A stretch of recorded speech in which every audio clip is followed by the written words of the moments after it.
for the rapidly expanding global capitalist economy. These commercial crops enriched European nations and forever transformed the demographics of the New World. As African scholar Adekaya Adebajo argues, the West's industrialization was literally built on the back of African slavery. For Africa, the slave trade brought about devastating and irrevocable consequences in the form of depopulation, increased warfare to enslave more people, mass migration, and ecological damage that exacerbated diseases and food insecurity. This sorry history takes us to Berlin in 1884, where, enriched by the products of African slavery, European leaders gathered to partition and parcel out the continent amongst themselves.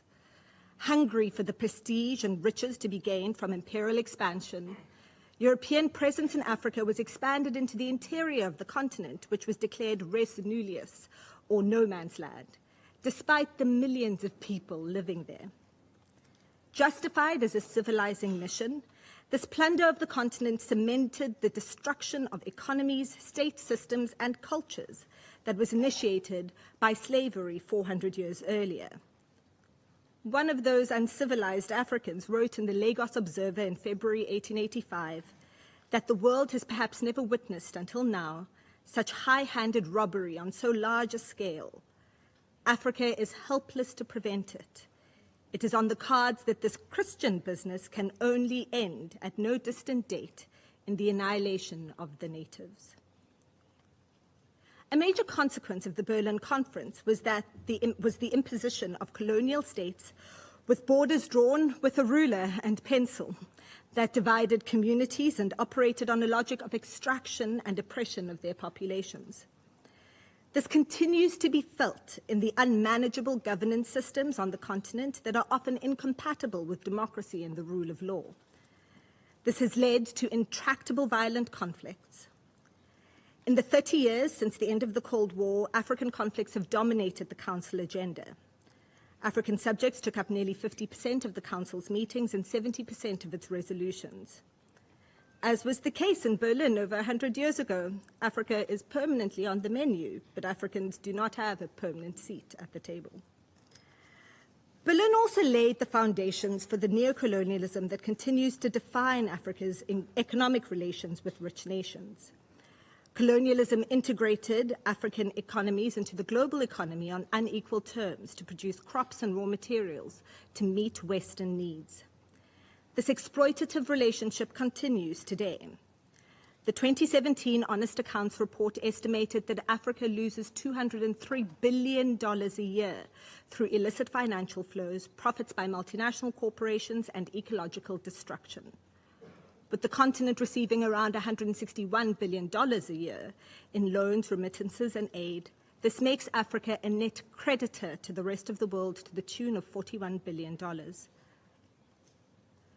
A few decades after Berlin in 1945, world leaders gathered at San Francisco for the establishment of the United Nations.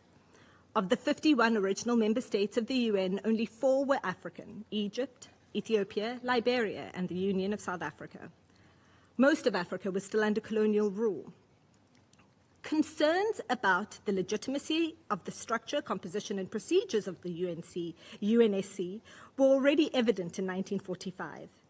The head of Egypt's delegation presciently cautioned that permitting any power, great or small, to sit both as judge and jury in its own case does not contribute to building worldwide confidence so necessary to the success of a plan for world order. Indeed.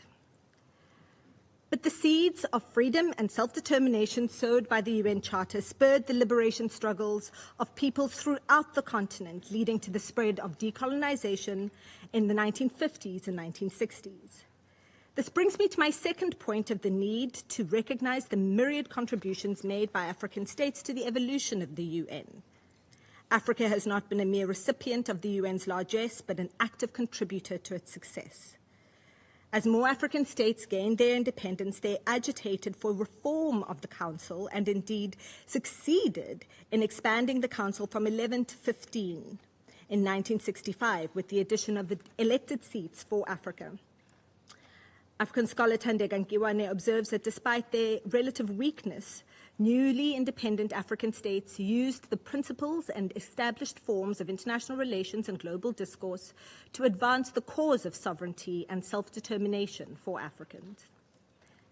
Major milestones in the UN's practice and jurisprudence evolved through the activism of African states, including the declaration of apartheid as a crime against humanity and the adoption of the International Apartheid Convention. Personally, I, who was 10 years old in 1994 when South Africa democratized, would not be here without the efforts of other African states, including Sierra Leone. Over the past 60 years, Africans contributed personnel to UN peacekeeping missions, took up the cause of Namibia or Southwest Africa in the International Court of Justice, and took leadership in the organization, including 2 secretaries general, several undersecretaries general, as well as heads of various UN organs. Currently, the AU and regional actors oversee 10 peace operations comprising more than 70,000 authorized personnel spread across 17 African countries.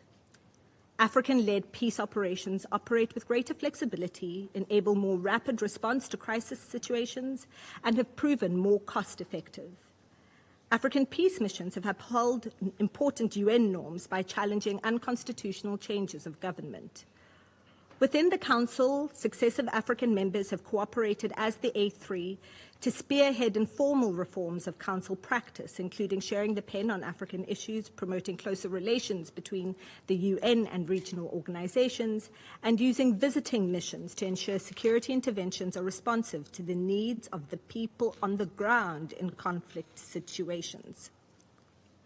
The continent is ready and willing to take up greater leadership and to do so efficiently, effectively, professionally, and with integrity. Finally, the reform of the UN is necessary to ensure its legitimacy in an uncertain future of new and evolving security threats, like climate change, novel pandemics, and new technologies like artificial intelligence. Failure of the Security Council to solve major conflicts in the past decade, including Sudan, Libya, the DRC, Syria, Haiti, Myanmar, Ukraine, and Palestine, have dented the credibility of this institution. The UN faces a legitimacy crisis as Generation Z and Alpha are exposed to its impotence in real time on TikTok and other social media platforms. The youth of Africa are the future. 70% of Africans are under the age of 30, and despite living in poverty, they are digitally connected and sharing their direct experience of this institution's failures. Research by Indian scholar Rohan Mukherjee demonstrates that representational legitimacy is a necessary condition for good institutional performance. Because if institutions are perceived to be exclusive and unfair, members gradually reduce their participation and compliance with them.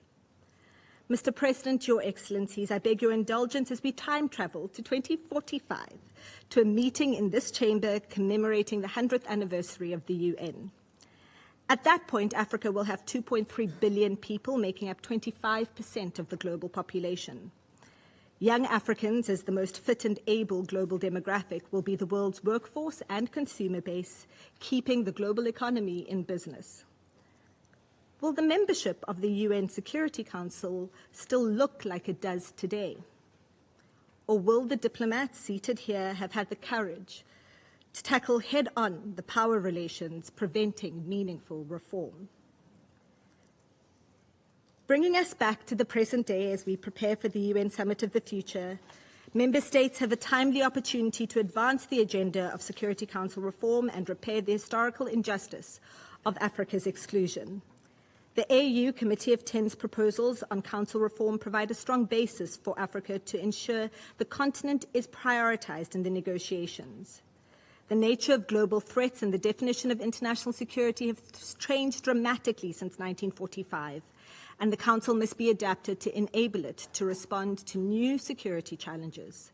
Such threats can only be resolved by an institution that represents the interests and perspectives of all humanity. I thank you. Thank you, Ms. Mbete, for that briefing. I shall now make a statement in my capacity as the President of the Republic of Sierra Leone. Distinguished members of the Security Council, Excellencies, Ministers of Government, distinguished representatives, ladies and gentlemen, I'm honored to address the United Nations Security Council with a profound sense of purpose and urgency on a matter of grave importance: the maintenance of international peace and security through the reform of the Security Council.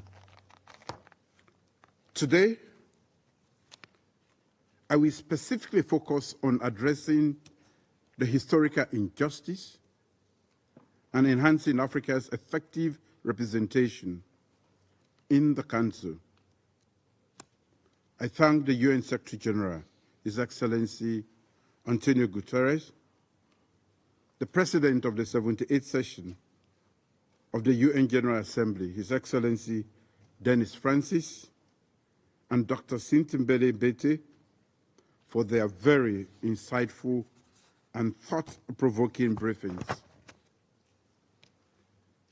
I wholeheartedly welcome the participation of the African Union Committee of 10 heads of state and government on UN security reform and their representatives in this meeting. I also welcome the participation of representatives of member states and interest groups engaged in the intergovernmental negotiations at the UN General Assembly, including the co-chairs, the permanent representatives of Austria and Kuwait, respectively. I thank them for their important work and the urgency with which they are carrying out their mandate under the leadership of the President of the General Assembly. Today, I speak as a representative of a continent that has long been underrepresented in the decision-making process that shape our world on matters of peace and security. It is now a settled view that the UN Security Council needs reforming. The imperative for this reform is irrefutable. Nearly 80 years after its creation, the Council has been stuck in history.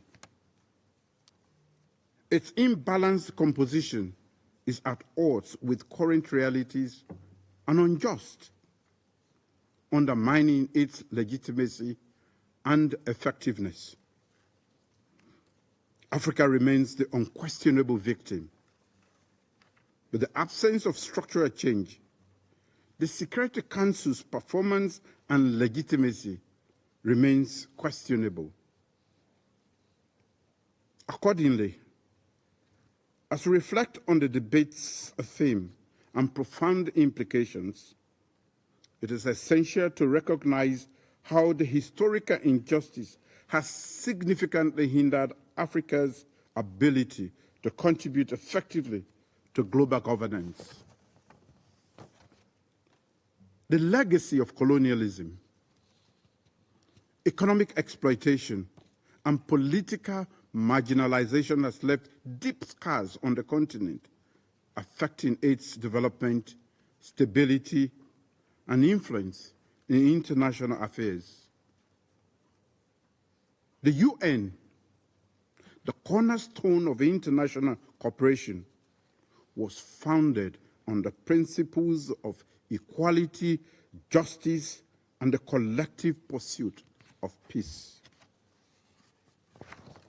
Yet, the current structure of the Security Council reflects an outdated world order, an era that fails to recognize Africa's growing importance and contributions.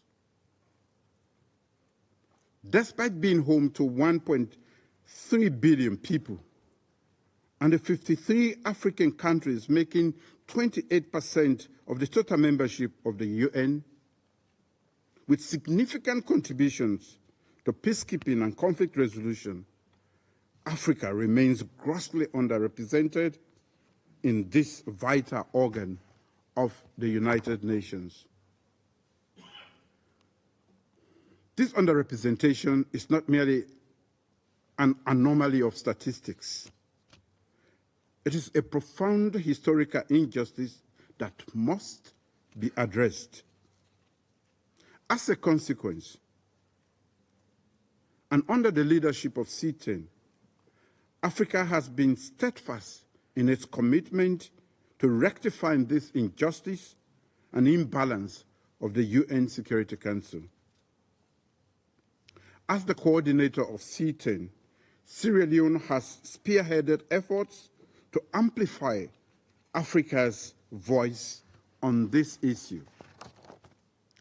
Through the African Common Position as espoused in the Ezowini Consensus and the SAT Declaration, Africa has articulated a clear and compelling vision and model for reform, one that ensures equitable representation and meaningful participation of Africa in the Council. Africa demands 2 permanent seats in the UN Security Council and 2 additional non-permanent seats, bringing the total number of non-permanent seats to 5. The African Union will choose the African permanent members. Africa wants the veto abolished. However, if UN member states wish to retain the veto, it must extend it to all new permanent members as a matter of justice. The common African position is premised on the fact that by rectifying historical injustice, the international community will not only promote greater fairness, equity, and equality in global governance, but also act on the imperative to ensure the legitimacy and effectiveness of the Council. It will further unlock Africa's full potential as a dynamic and vibrant continent capable of meaningfully contributing to the advancement of peace, stability, and security worldwide. Africa's experiences and perspectives remain invaluable in shaping comprehensive and effective solutions to global challenges. We therefore welcome the general convergence that has emerged from the IGN as reflected in the co-chair's element paper, that there is a wider recognition and broader support by member states of the legitimate aspirations of the African countries to play their rightful role on the global stage, including through an increased presence in the Security Council as reflected in the Ezowini Consensus and SAT Declaration adopted by the African Union in 2005. Redressing the historical injustice against Africa is viewed as a priority, and several delegations emphasized that Africa should be treated as a special case. Excellencies, distinguished ladies and gentlemen, to fully understand the need to address the historical injustice being done to Africa, let me briefly underscore the compelling historical foundations. From the arbitrary partition of Africa during and after the colonial rule, African nations were excluded from key international decisions that affected their future. The lack of sovereignty and political representation during those periods has had lasting effect on Africa's ability to shape global policies and institutions. This historical injustice stems from colonial legacies and power imbalances that persist to date. The legacy of slavery intersects with other forms of historical injustice, including colonialism, imperialism, and exploitation. Africa has long been marginalized in global decision-making processes, and its voice are often drowned out. This results in a lack of meaningful representation on issues that directly affect the continent, such as conflict prevention, peacekeeping operations, conflict resolution, and sustainable development. This systemic bias perpetrates a cycle of marginalization and reinforces the false notion of Africa as a passive actor in shaping global affairs. Furthermore, the political marginalization experienced during colonial rule has contributed to ongoing struggles for stable governance and political cohesion within the African states, further complicating their ability to engage robustly on the global stage. Therefore, the current architecture of international institutions, including the UN Security Council, as noted, reflects the geopolitical realities of post-World War II era, which largely excluded African voices. This paradigm of non-representation or underrepresentation means that Africa's perspectives and priorities are regrettably overlooked in global decision-making processes. The absence of permanent African representation in the Security Council means that decisions impacting the continent are made without sufficient African input, leading to policies that may not align with the needs and aspirations of African nations. This Council is all too familiar with situations where African mediation and conflict resolution efforts were disregarded for interventions that have had and continue to have disastrous consequences on the continent. In view of the preceding, effective representation of Africa in the Security Council is imperative for several reasons. One, the very legitimacy of the Council. Already the Security Council's imbalanced composition and unjust exclusion of Africa in the permanent category and underrepresentation in the non-permanent category of membership undermines its current legitimacy. The unjust composition also adversely impacts the Council's effectiveness. It has been robustly argued that the performance of institutions like the Security Council declines as its perceived legitimacy diminishes, and that international legitimacy depends on inclusivity and fairness.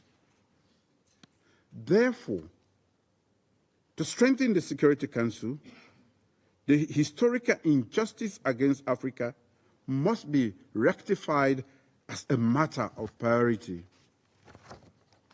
Second, the importance of upholding equity and justice, particularly for equitable decision-making, cannot be overstated. The historical injustice against Africa contradicts the UN's principle of justice, equity, and democratic representation. As the Council members know too well, these principles directly impact the Council's work. Accordingly, Africa's inclusion in the permanent membership category will ensure that decisions affecting the continent are made with direct and meaningful input from those most impacted.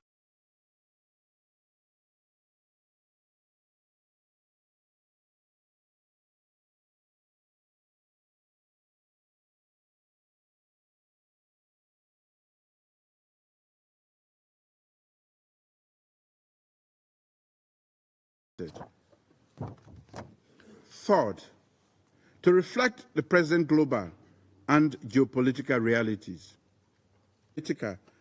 Key international forums, including but not limited to the UN Security Council. Given Africa's population, number of member states, political significance, and contributions to international peace and security, the UN's immediate corrective action is crucial. Fourth, the effective maintenance of international peace and security. It is noteworthy that more than 60% of the Council's deliberations, decisions, and peacekeeping missions are concentrated or affect Africa. An enhanced African presence will provide invaluable insights and perspectives that will foster ownership, informed and effective decision-making, and interventions. Africa's demand for reform is rooted in the imperative of addressing the continent's unique challenges and aspirations. African leadership and solutions are crucial for addressing African challenges. From persistent to emerging conflicts, terrorism, famine, and humanitarian crises, Africa faces a myriad of complex issues that necessitate global cooperation and solidarity with African leadership. The question that now comes to mind is how can we address the historical injustice and enhance Africa's representation? I strongly believe that the following steps are necessary and can be even considered imperative. First, the early or urgent reform of the UN Security Council cannot be overemphasized. As the primary body responsible for maintaining international peace and security, the UN must undertake a comprehensive reform of the Security Council to expand its membership and enhance its legitimacy and effectiveness. This must include adding permanent seats for Africa. The issue of the UN Security Council reform has been a long-standing item on the agenda of the UN General Assembly, spanning over 40 years. The work of the open-ended working group started more than 30 years ago, and the current IGN has been ongoing for more than 15 years. Much like the decolonization movement in the 1960s, this reform justice movement for Africa must have an end date. It is absurd for the UN to enter into the 80th decade of existence with this scar of injustice against Africa. Additionally, a natural step to address historical injustice being perpetrated against Africa is to enable the continent's enhanced voice and participation. The UN cannot continue to swim against the tide of justice. The African Union's admission to the G20 remains a welcome development that leads the way. Resolutely, this is where the call for treating Africa as a special case and priority in the UN Security Council reform process is fully strengthened. Reform of the Council and other global governance structures is about equitable representation of Africa. By prioritizing Africa's concern, including enhanced representation within the framework of the UN Security Council reform, the UN can demonstrate its commitment to addressing the root causes of conflict and instability on the continent, thereby advancing the cause of peace and prosperity for all. In addressing the historical injustice done to Africa, And as UN member states, particularly existing permanent members, have supported Africa's call for enhanced representation in the UN Security Council, the next logical step is for this Council and the UN member states to champion the call for Africa to be treated as a special case and priority in the reform process. The fact that this is to be reflected in the Summit of the Futures Pact for the Future is a further welcome development.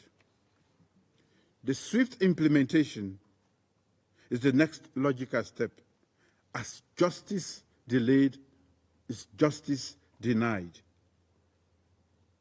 The symbolism of today being the International Youth Day reinforces the significance of our endeavor.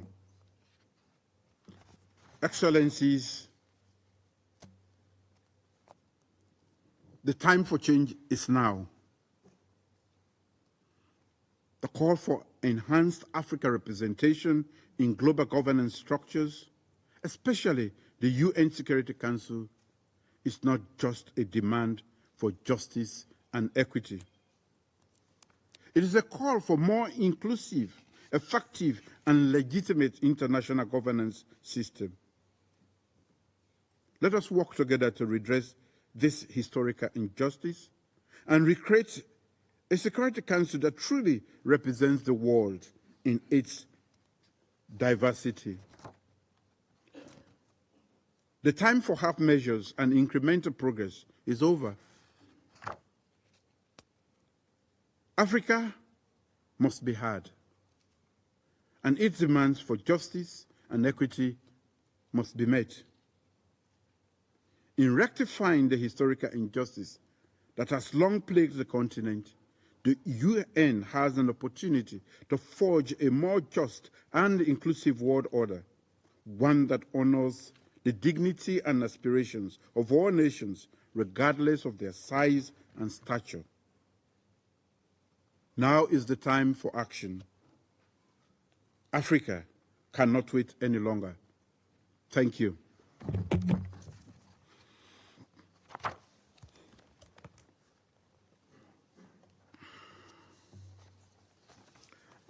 I now resume my function as President of the Council. I give the floor to Her Excellency Linda Thomas-Greenfield, Permanent Representative of the United States and member of President Biden's cabinet. Thank you, Mr. President. Let me start by thanking you for being here with us today and for your leadership in organizing this critical debate, the first ever in the Security Council. I would also like to thank Secretary General Guterres, President Francis, and our civil society briefer, Ms. Mbete, for bringing their invaluable perspectives to the table. Colleagues, it has been nearly 8 decades since the Council first met, and its architects couldn't have imagined then what the world would look like today, as we can imagine what it might look like 70 years from now, how demographics would shift, what global challenges would emerge, which international powers would rise up. The earliest beginnings of this body were just that. They were the beginning. Now it is upon all of us, all members of the United Nations, to chart the future for the next generation, to refine, reform, recalibrate, and as my UK neighbor reminded me last night, to strengthen this body, to ensure the Council is more fit for purpose and reflects the realities of today. And that includes ensuring that people across Africa are effectively represented here in the Security Council in this chamber. Of course, as you've heard, this is long overdue. Already home to over 1.2 billion people, half of whom are under the age of 19, Africa has the fastest growing population of any continent. By 2050, 1 in 4 people on the planet will be African. And here's what we know. African countries have long played and continue to play a critical role in strengthening peace and security in Africa and across the globe. These countries have advanced this work through their leadership on this council, through their outsized contributions to peacekeeping missions, through their leadership on climate, on food security, on gender, on youth, peace and security, and through their efforts to resolve conflicts, including those on the other side of the world. And in that vein, I want to recognize Kenya's contribution to the multilateral security support mission to combat gangs in Haiti, showing that Africa's leadership on this council is not just about Africa, but about the world, and that Africa's problems are not Africa's alone to deal with. And so when we talk about reforming this council, strengthening this council, we do so not just for the good of African nations, but to further international peace and security for us all. Because we all benefit when African leaders are at the table. And so as President Biden announced during the UN General Assembly 2 years ago, permanent representation. Since that announcement, I have met with leaders from around the world to hear their perspectives on Security Council reform. Our approaches and ideas are often different, but we agree on one thing, and we agree on what the problem is, and we agree on what the goals are. So dialogue is critical. It is the only way to advance an issue that has been stuck for far too long. For our part, the United States is advocating for language in the pact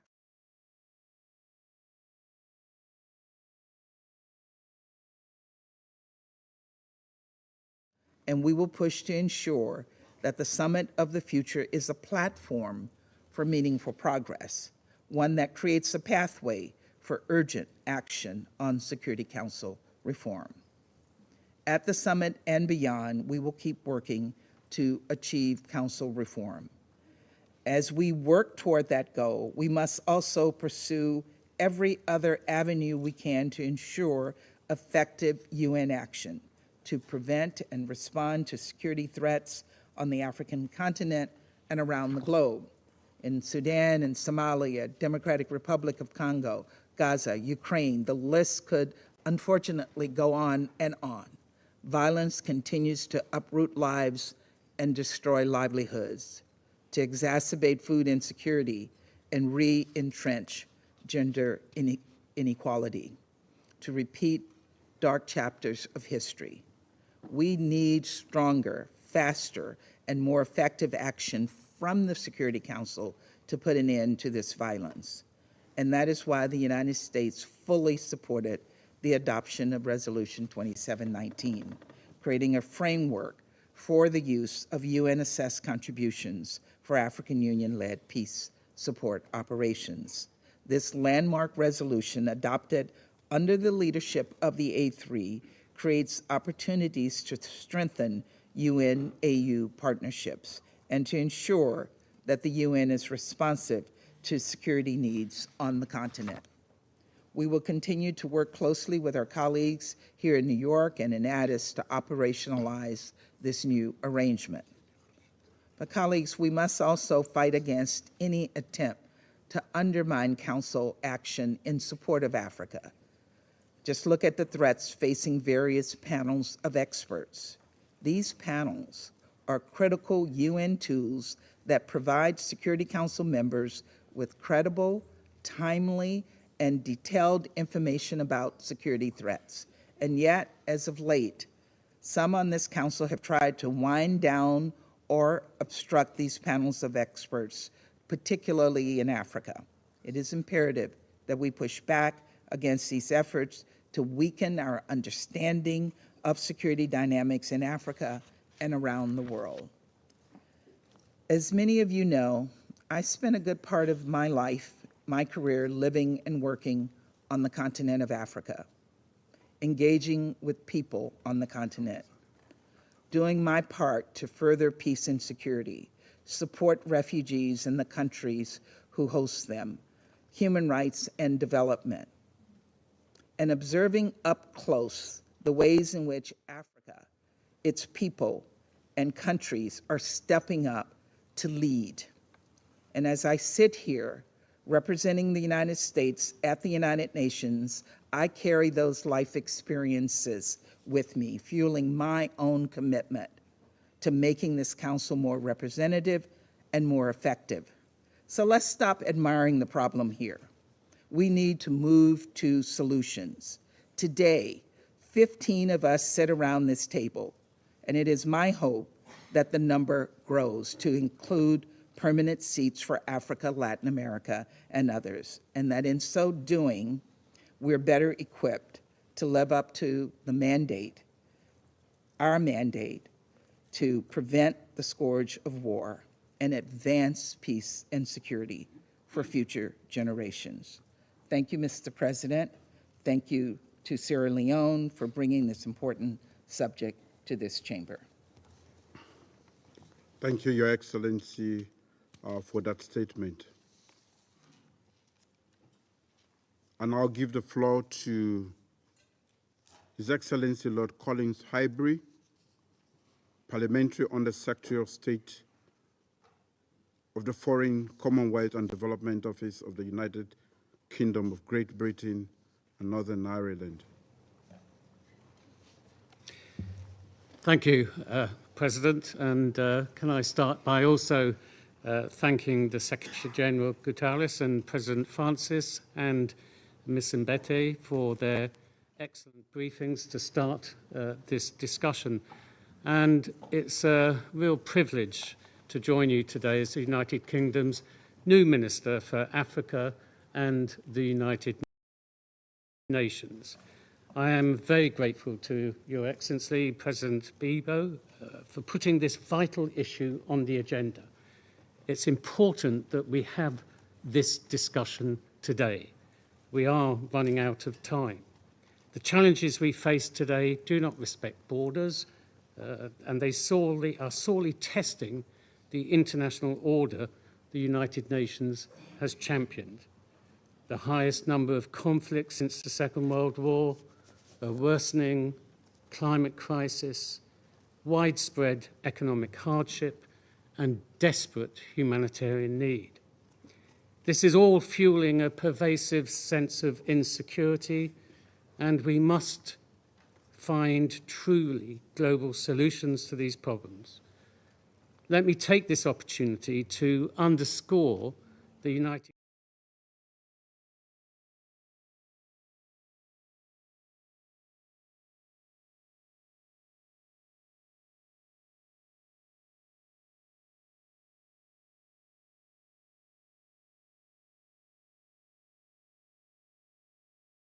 as effective as they can be.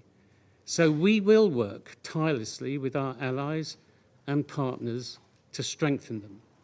For this Council, that means expanding our membership in both categories to include permanent African representation as a matter of urgency. We have seen how much African members bring to this chamber through their experience and expertise, particularly, as we've heard, in terms of responding to conflict and promoting peace and security. And as Ms. Mbete said, they are vital agents for change and progress, and they must be heard. The UK is proud to be working alongside our African partners on issues at the forefront of the Council's agenda. This includes on Sudan, where we seek a political solution to end the devastation man-made crisis which has now resulted in famine in the country. Or Somalia, where the Council is working closely with the African Union and Somali authorities to support security transition and counter al-Shabaab.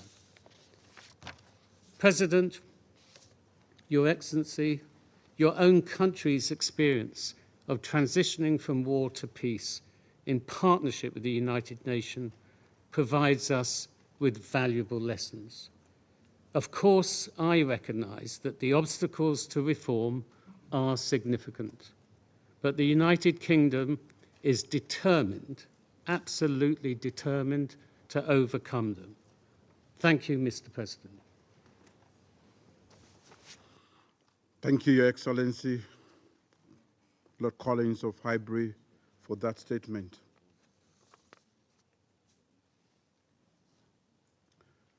I now give the floor to His Excellency, Mr. Leon Magraman, Secretary General of the Ministry of Foreign Affairs and National Community Abroad of Algeria.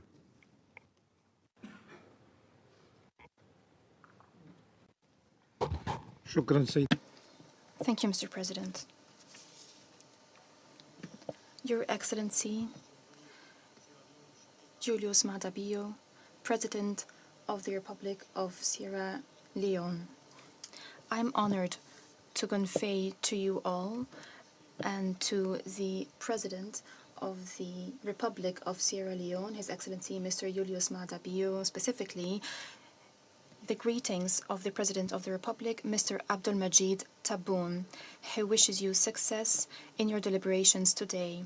He is fully confident that this open debate convened by the Republic of Sierra Leone, coordinator of the C10 on Security Council reform, would contribute to informing Council members on the pillars and objectives of the common African position. I would also like to thank the Secretary General of the United Nations, Mr. Antonio Guterres, and the President of the 78th session of the General Assembly, Mr. Dennis Francis, for their valuable briefings that have set the scene and reviewed the latest developments in the Security Council reform process and the challenges in this regard. We have listened carefully to the representative of civil society, Ms. Sitembile Mbete.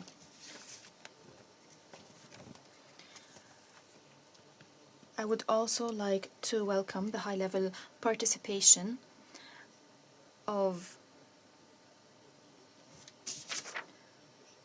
His Excellency Mr. Pia Mushelenga, Minister of Internal Relations and Cooperation from Namibia, and His Excellency General J.J. Odongo Abubakar, Minister for Foreign Affairs of Uganda. Mr. President, our meeting today is held in an international and regional context that is fraught with challenges and risks that undermine international peace and security, a context that is characterized by renewed politicization and polarization, rather, between major powers, by the erosion of international law, by relapse into a selective approach in determining UN priorities, by the application of double standards, by an increasing choice to use force as a way to settle disputes. We are witnessing a severe crisis in the collective security architecture. The Security Council is almost completely paralyzed. It has repeatedly failed to put an end or even to curb fait accompli policies and unilateral measures. The Security Council has been giving precedence to the interests of the powerful over the interests of the weak. It has been providing protection and political cover to the acts of the shamefully unjust at the expense of the legitimate rights of those who have been wronged. In this crisis, the international community is standing idly by as crisis after crisis unfold and deteriorate in an unprecedented manner. This makes it difficult to deal effectively with these crises and threatens the possibility of reaching solutions that contribute to achieving international peace and security. The African continent has been suffering from this painful reality, especially in the Sahel region.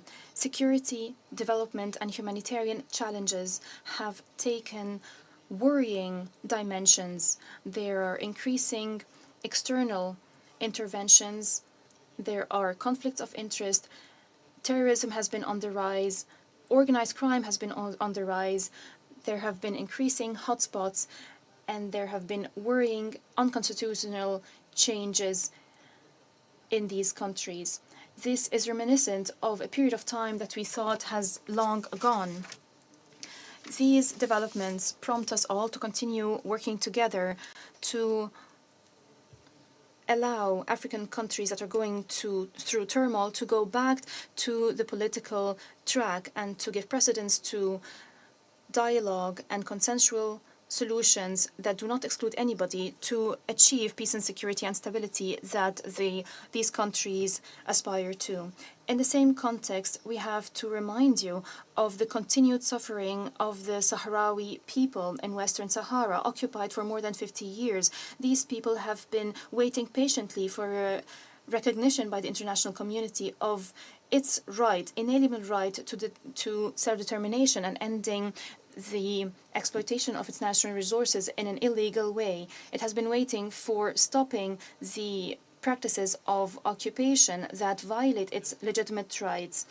This people have been looking for the implementation of Security Council resolutions and taking tangible action to push forward the settlement process as part of decolonization efforts by the UN according to the parameters agreed upon by the Security Council.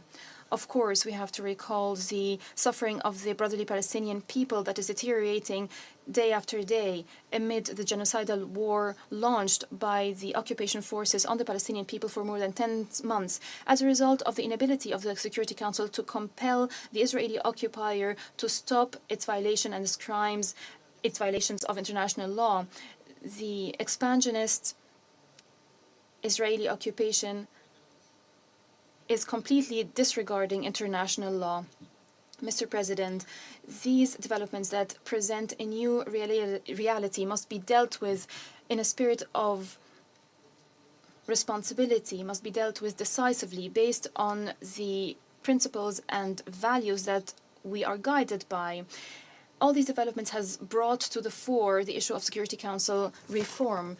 The international community must pay due attention to this issue. We are more and more convinced that the Council today needs an African voice, a voice of reason, a voice on commitment, a voice of responsibility. Against this background, the African position in the negotiations on Security Council reform is based on the principles of the Esselwini Consensus and the Sirte Declaration. This is the main and only frame of reference. This frame of reference has been strengthened also by the arguments contained in the outcome communique of the 15th summit of the C10 held in Oyala in Equatorial Guinea in November 2023, in addition to the outcome of the 11th meeting of the C10 foreign ministers hosted by Algeria last June.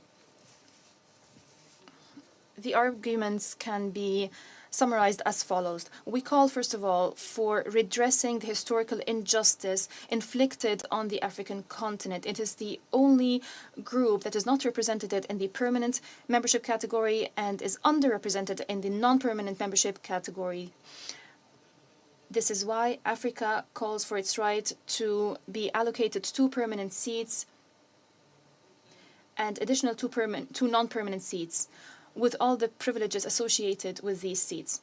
Second, we call for the reform process to ensure the effectiveness of the Council and its ability to act in the face of increasing challenges to international peace and security. We need to develop a vision that allows the Security Council to dissociate itself from polarization and to focus more on its role and responsibilities according to the Charter of the UN. Third, we call for a resolution that is not only confined to ensuring more representation for developing countries, especially Africa. The reform must include issues related to the working methods of the Council, the use of the veto right, and the interaction between the Council and other UN entities. Expanding the membership alone does not ensure the necessary effectiveness if the working methods are not improved. Representation without effectiveness is insufficient, and effectiveness without representation does not achieve the required and desired goals. Fourth, permanent members in the Council must demonstrate explicit commitment and support to the reform process by responding to the aspirations of the African continent, the legitimate aspirations.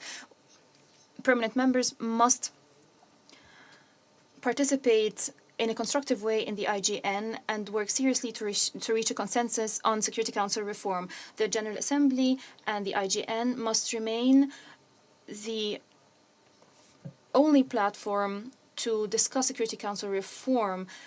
Any attempts to change this and allow for parallel plans must be rejected. Mr. President, these are the ideas that I wanted to convey to you on behalf of my country. Algeria is firmly committed to the Common African Position under the leadership of the C10 coordinator, President of the Republic of Sierra Leone, His Excellency Julius Maada Bio. Against this background, as a non-permanent member of the Council, Algeria is going to remain a faithful voice in the service of Africa and its aspirations. We are committed to pushing for redressing the historical injustice inflicted upon Africa when it comes to inequitable regional representation on the Security Council. In the same spirit and with the same commitment, we will do our utmost to maintain the credibility of the Security Council and ensure its ability to respond promptly to increasing challenges to international peace and security. I thank you for your attention, and may the peace, mercy, and blessings of God be upon you. Thank you, Your Excellency, Mr. Magraman, for that statement.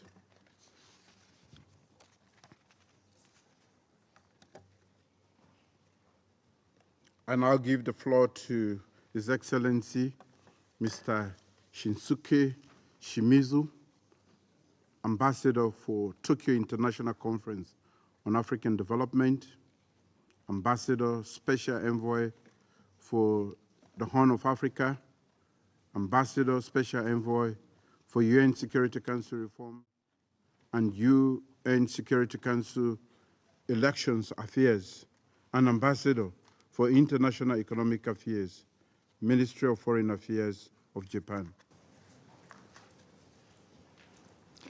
I thank Secretary General Antonio Guterres, President of the General Assembly, Dunis Francis, and Mrs. Mbete for their insightful briefings.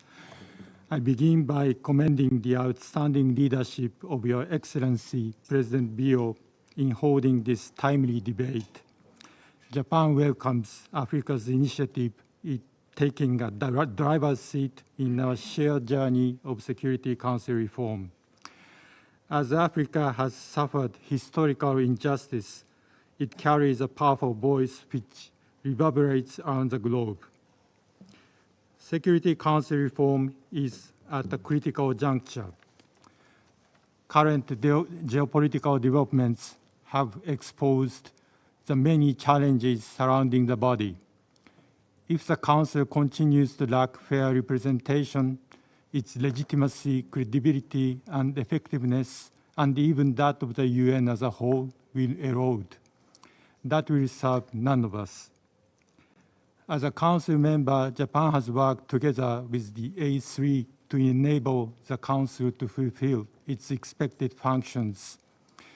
Japan recognizes Africa's growing contribution to the world peace and security, and welcomes Africa's efforts to shoulder more responsibility in the Chamber.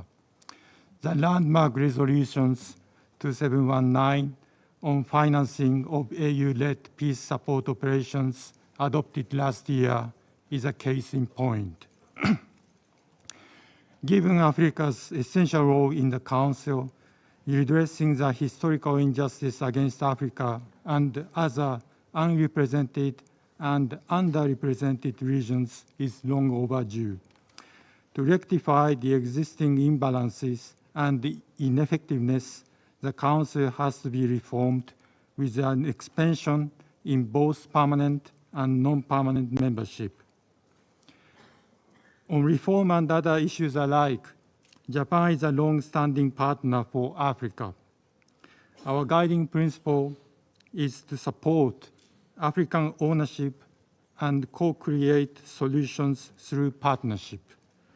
Since 1993, Japan and Africa have strode forward together under the TICAD, Tokyo International Conference on African Development Framework, guided by our shared goals.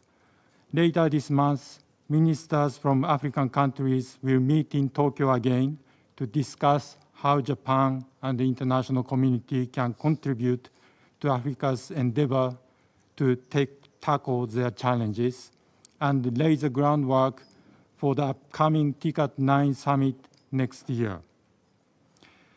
Our approach of respecting the principle of African solutions to African problems is consistent with our wide-ranging cooperating initiatives, such as our contribution to the UN Triangular Partnership Programs, the AU Peace Fund, and the PKO training centers in Africa. For Security Council reform, Japan's approach does not vary. We support Africa's aspirations and work side by side, thereby enabling the Council to better address issues in Africa and beyond. Japan, in our national capacity and also as a G4 member, proudly supports the common African position, including no less than 2 permanent seats for Africa. Mr. President, pivotal opportunities await. The summit of the future will be a vital forum to set out the progress made so far concerning reform discussions and send a forward-looking message for future negotiations.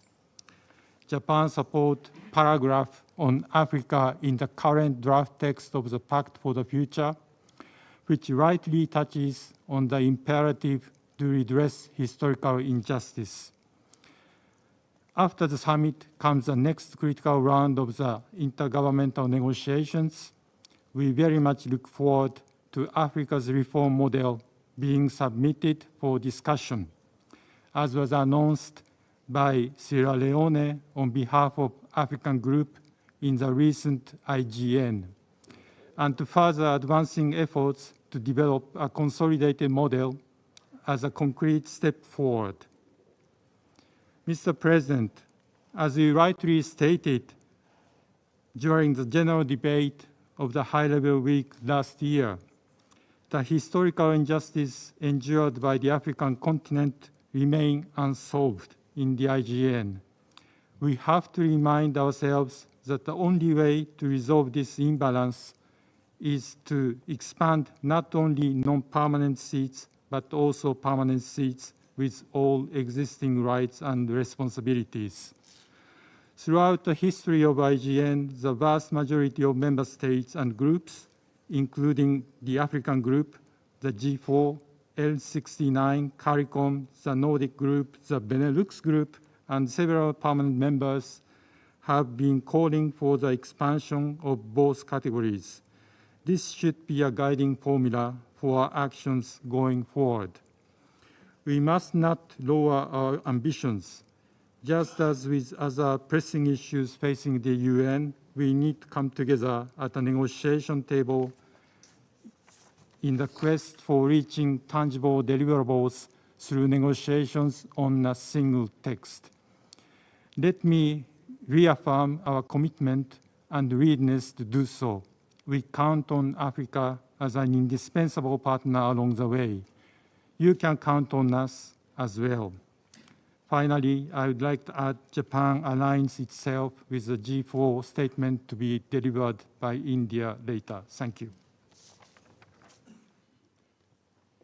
Thank you, Your Excellency, Mr. Shimizu, for that statement.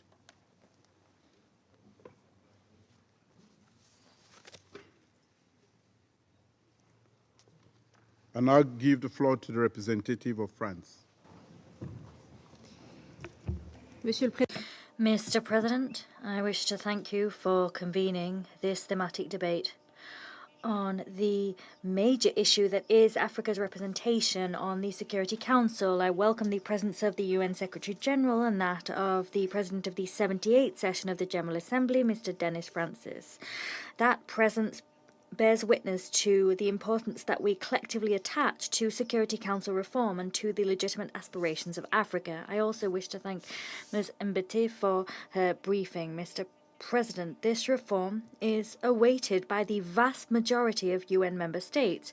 France firmly believes that an expansion of the Security Council across its 2 membership categories is vital to strengthen its legitimacy and its representativeness, whilst at the same time preserving its ability to make decisions. That is the bedrock of our collective architecture.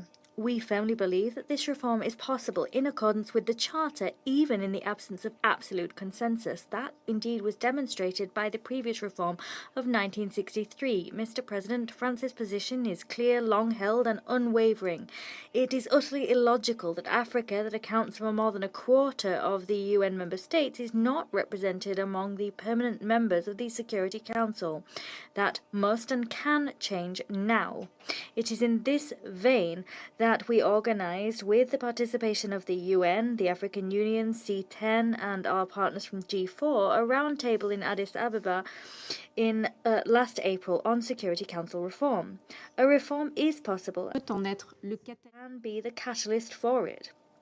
To usher in that reform, we need to undertake without delay concrete negotiations on the basis of a draft resolution. We tirelessly defend this position within the IGN process. The Summit for the Future on the 22nd and 23rd of September will offer a unique opportunity to reaffirm that goal.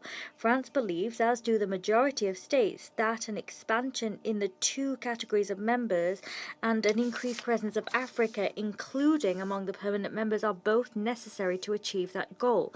The text of the Pact for the Future must do its duty and reflect this collective ambition. Mr. President, I wish to conclude my statement addressing the issue of the veto. Since 2015, France, with Mexico, has championed an initiative which is separate from Security Council reform in and of itself. It doesn't require an amendment to be made to the Charter. It aims to limit the use of the veto in cases of mass atrocities. The goal of this initiative is twofold. 1, to consolidate the legitimacy of the Security Council, and 2, to strengthen its ability to fully shoulder its responsibilities when it comes to the maintenance of international peace and security.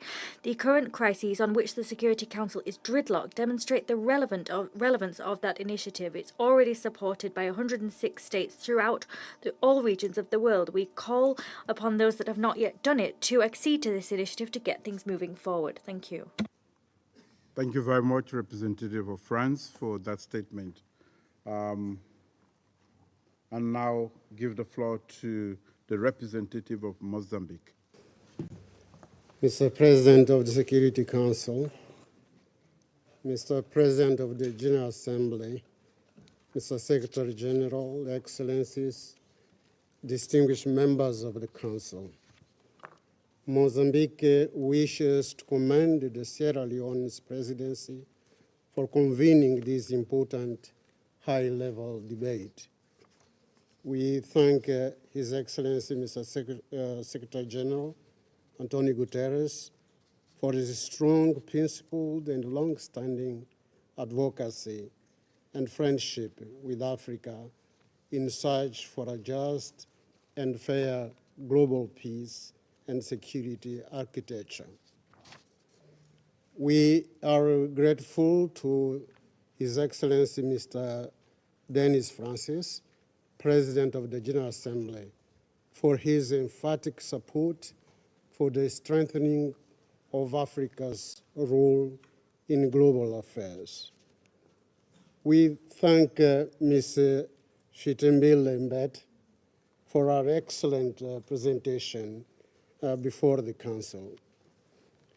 Your Excellency, Mr. President of the Security Council and the President of the Republic of Sierra Leone, I have been instructed by your brother, His Excellency Mr. Felipe Jacinto Nyusi, President of the Republic of Mozambique, to convey his warmest greetings and heartfelt congratulations to Your Excellency for brilliantly assuming the presidency of the Security Council. We, Mozambique, and the African continent at large highly value Sierra Leone's strong leadership of the African Union Committee of the 10 heads of state and government on the United Nations Security Council reforms, C10. Since 2005, Sierra Leone has been at the forefront in advocating the reform of the United Nations Security Council and ensure Africa's permanent representation as enshrined in the Zuluwini Consensus and the Sirte Declaration. Today's high-level debate is a clear testimony to Sierra Leone's continued commitment to this sacred mandate. Mr. President, the issue before us has been addressed in many different fora, notably in the context of the intergovernmental negotiations on the question of equitable representation on an increase in the membership of the Security Council and the related matters, as per General Assembly Resolution 62557. We note with regret that the Security Council's engagement in that process has been modest, to say the least. The Council's position has not changed much since the 1965 expansion that added 4 elected members to the organ. This historical paralysis has become untenable and problematic in recent years as crises proliferate and the institutional limitations of the Council, particularly the deficit in representation, become more apparent. The Secretary General has eloquently articulated today and during our signature event in May, dedicated to solidifying Africa's role in addressing global Africa's challenges. He said, and I quote, "We need to embed Africa participation and leadership across the global peace and security architecture." Today, African countries continue to be denied a seat at the negotiating table, including in the Security Council. End of quote. Mr. President, despite continued and unequivocal support for the common African position by the overwhelming majority of the United Nations member states, progress towards Africa's quest remains elusive.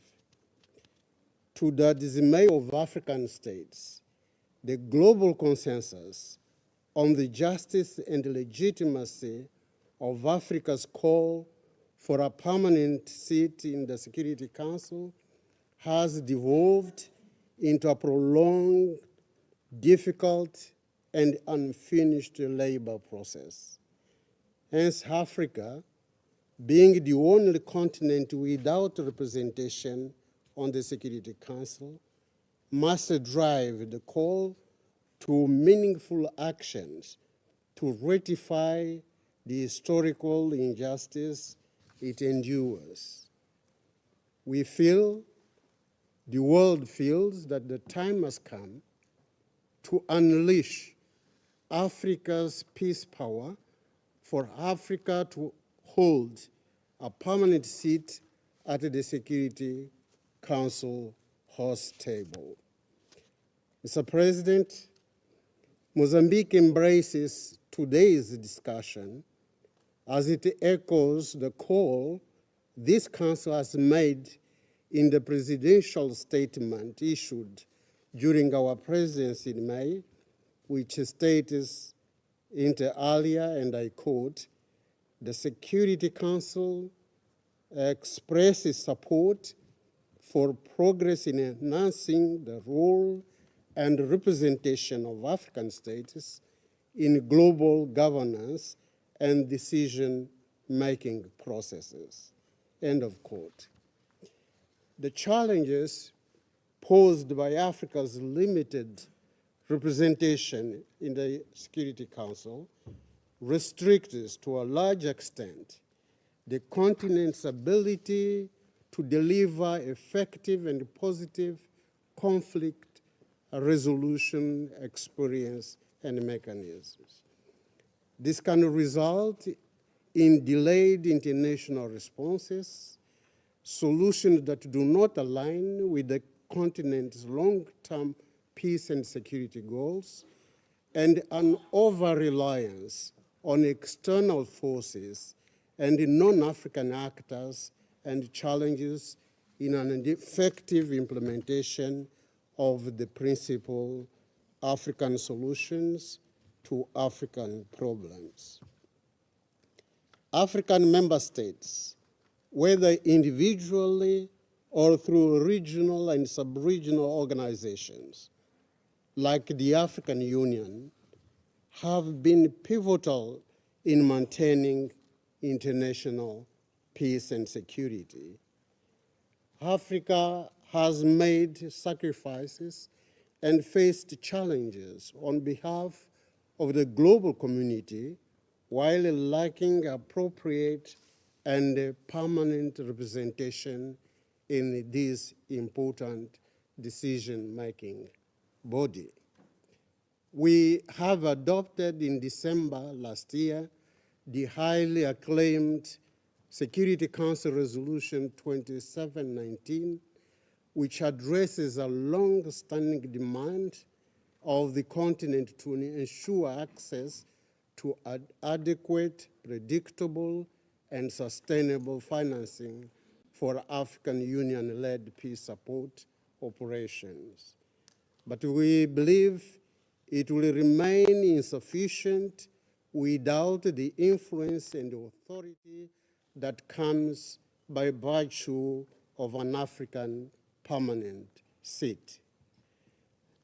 To those who argue that an expanded council would diminish its efficacy, we assert that legitimacy and effectiveness are not mutually exclusive. One does not advance at the expense of the other. In fact, they can be mutually reinforcing.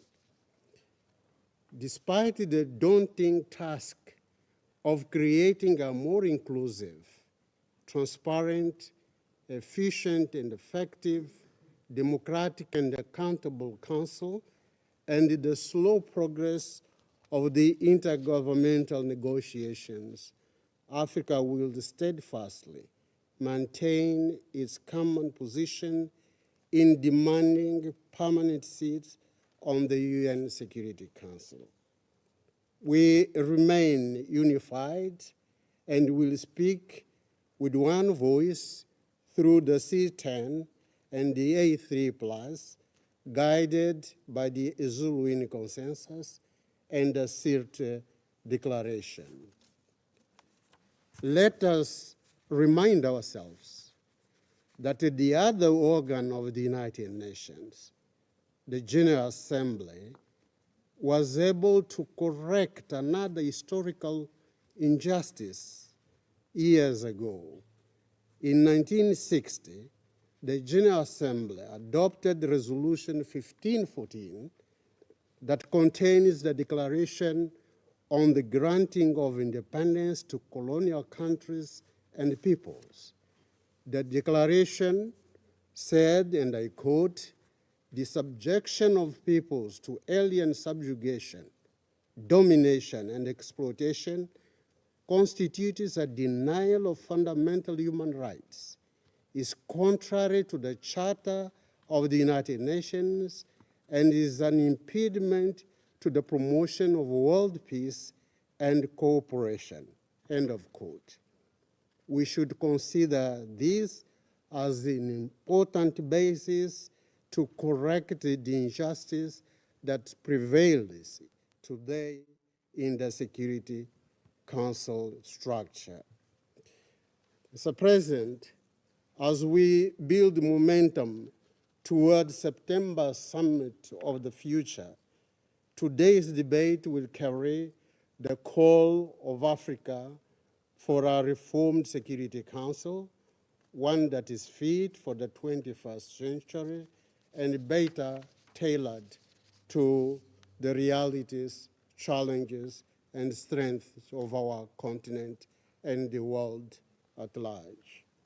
Mozambique considers that at the Summit of the Future, Council members should speak with one voice, individually and collectively, for the steadfast correction of the historical injustice and grant Africa, without delay, a permanent presence on the Security Council, fully in line with the tenets of the United Nations Charter and international law. I thank you, Mr. President. Thank you very much, representative of Mozambique. Now I give the floor to the representative of China. Mr. President, China welcomes President Bill in presiding over today's meeting, and thanks Secretary General Guterres and President Francis and Ms. Mobetti for their briefings. The world today is undergoing major changes unseen in a century, with the rise of the global south and the unstoppable trend of multipolarity. As the youngest continent, Africa has made decades of unremitting efforts to pursue unity and progress, to maintain multilateralism and defend the common interests of developing countries. It has demonstrated an active African image and a strong African power. African countries have become a vibrant force on the global political stage, a rising player in the global economy, a core member South, an important pole in the multipolar world, and a key participant in global governance. At the same time, we regret to see that the African continent is still facing many challenges to peace and development, that African countries have not yet gained the international respect they deserve, that the expectations of the African people have not received sufficient attention, and that Africa's international influence has not been on full display. China hopes that through today's discussion, all parties will gain a more comprehensive insight into the historical injustices against Africa, see the hope for its future, and work together with African countries and their people to promote an equitable and orderly multipolar world and an inclusive economic globalization. I wish to share the following 3 points. First, the historical injustices endured by Africa are a huge moral scar on humanity and a heavy issue that the international community must face today. Historically, Western countries have imposed hundreds of years of brutal colonial rule and blatant racial discrimination on Africa. They carried out the inhumane slave trade and plundered resources, depriving the African people of the natural rights and the dignity they deserve, artificially interrupting the historical process of Africa's development and plunging African countries into a long period of suffering and disaster. This is the root cause of all historical injustices in Africa. Even to this day, some Western countries still cling to the colonialist mindset with a self-righteous attitude on African issues. They interfere in the internal affairs of African countries by using financial, legal, sanction-based, and even military means, and exercise unscrupulous oppression and control over African countries in the areas of currency, energy, minerals, and national defense. To rectify the historical injustices against Africa, we must first and foremost unequivocally oppose the legacy of colonialism and all kinds of hegemonic practices. Western countries should truly shoulder their historical responsibilities, change course, stop such wrong practices as external interference and exerting pressure through sanctions, and return the future of Africa to the hands of the African people. Second, the redress of historical injustices against Africa must be both holistic and focused. It's important to recognize that these injustices are systemic and structural in nature, involving various political, economic, scientific, and technological areas, and manifest themselves in various aspects of rights, opportunities, and rules. This is an undeniable fact and an issue of great urgency. China believes that the primary task is to support African countries on the path of sustainable development as the foundation of lasting peace. When we look at the hotspot issues in Africa on the Council's agenda, poverty and underdevelopment are often common denominators. The international community should promote and implement the UN 2030 Agenda together with AU's Agenda 2063 and support Africa in its industrialization and modernization, and their better participation in the international division of labor so that they can share the dividends of economic globalization and break the vicious cycle of poverty and instability. Third, to rectify the historical injustices against Africa, the fundamental task is to accelerate the overhaul of the multilateral governance architecture and to enhance Africa's representation and voice. Security Council reform is a part of that overhaul. Based on the common interests of the entire continent, Africa has formed a common position through the Azovini Consensus, which reflects the justice and legitimacy of Africa's demand for reform and enjoys a unique moral advantage. This is fundamentally different from the practice of a few countries and interest groups who pursue their own selfish and small circle interests when it comes to council reform.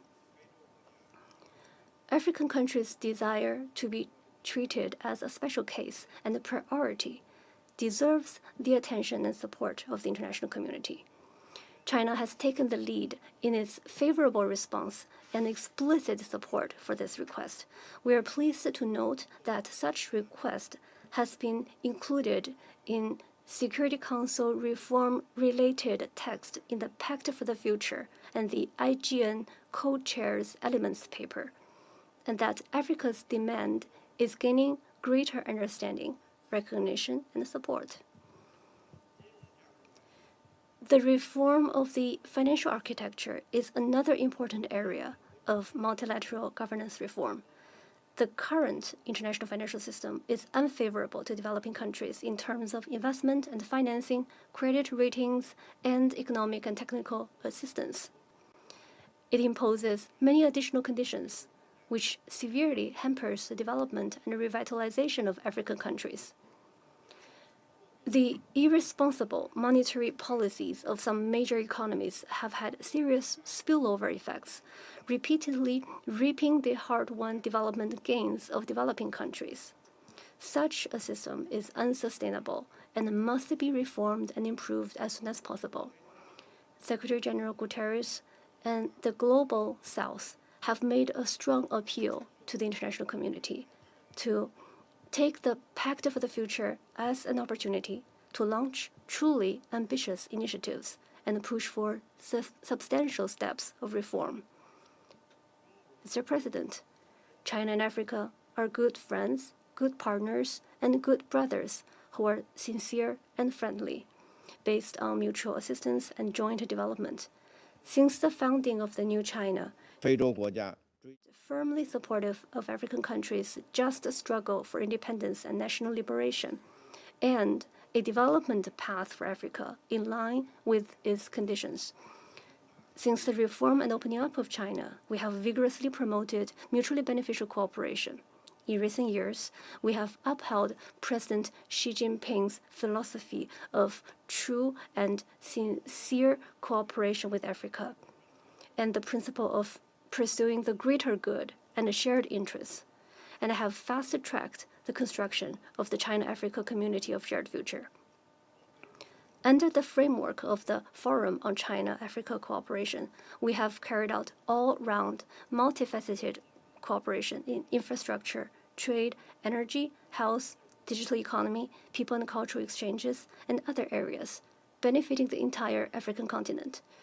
Early next month, the Forum will hold its summit in Beijing. China is ready to work with Africa based on our friendship and cooperation to jointly build a high-level China-Africa community of shared future. China is also willing to work with international partners to sincerely help Africa develop and revitalize itself, support Africa with concrete actions to address historical injustices, promote a more just and rational new international political economic order, and truly enhance Africa's representation, voice, and decision-making in the multilateral governance system. Thank you, President. Thank you, the representative of China, for that statement. I now give the floor to the representative of Slovenia. Thank you very much, Mr. President. I want to welcome you in the chamber, and I want to thank you for your leadership during this month. I wish to begin by thanking President of the General Assembly, Denis Francis, the UN Secretary General Antonio Guterres, and Ms. Sithen Bilembete for their insights and for their briefings today. Mr. President, the UN and its Security Council were founded in a time of vastly different political and security realities.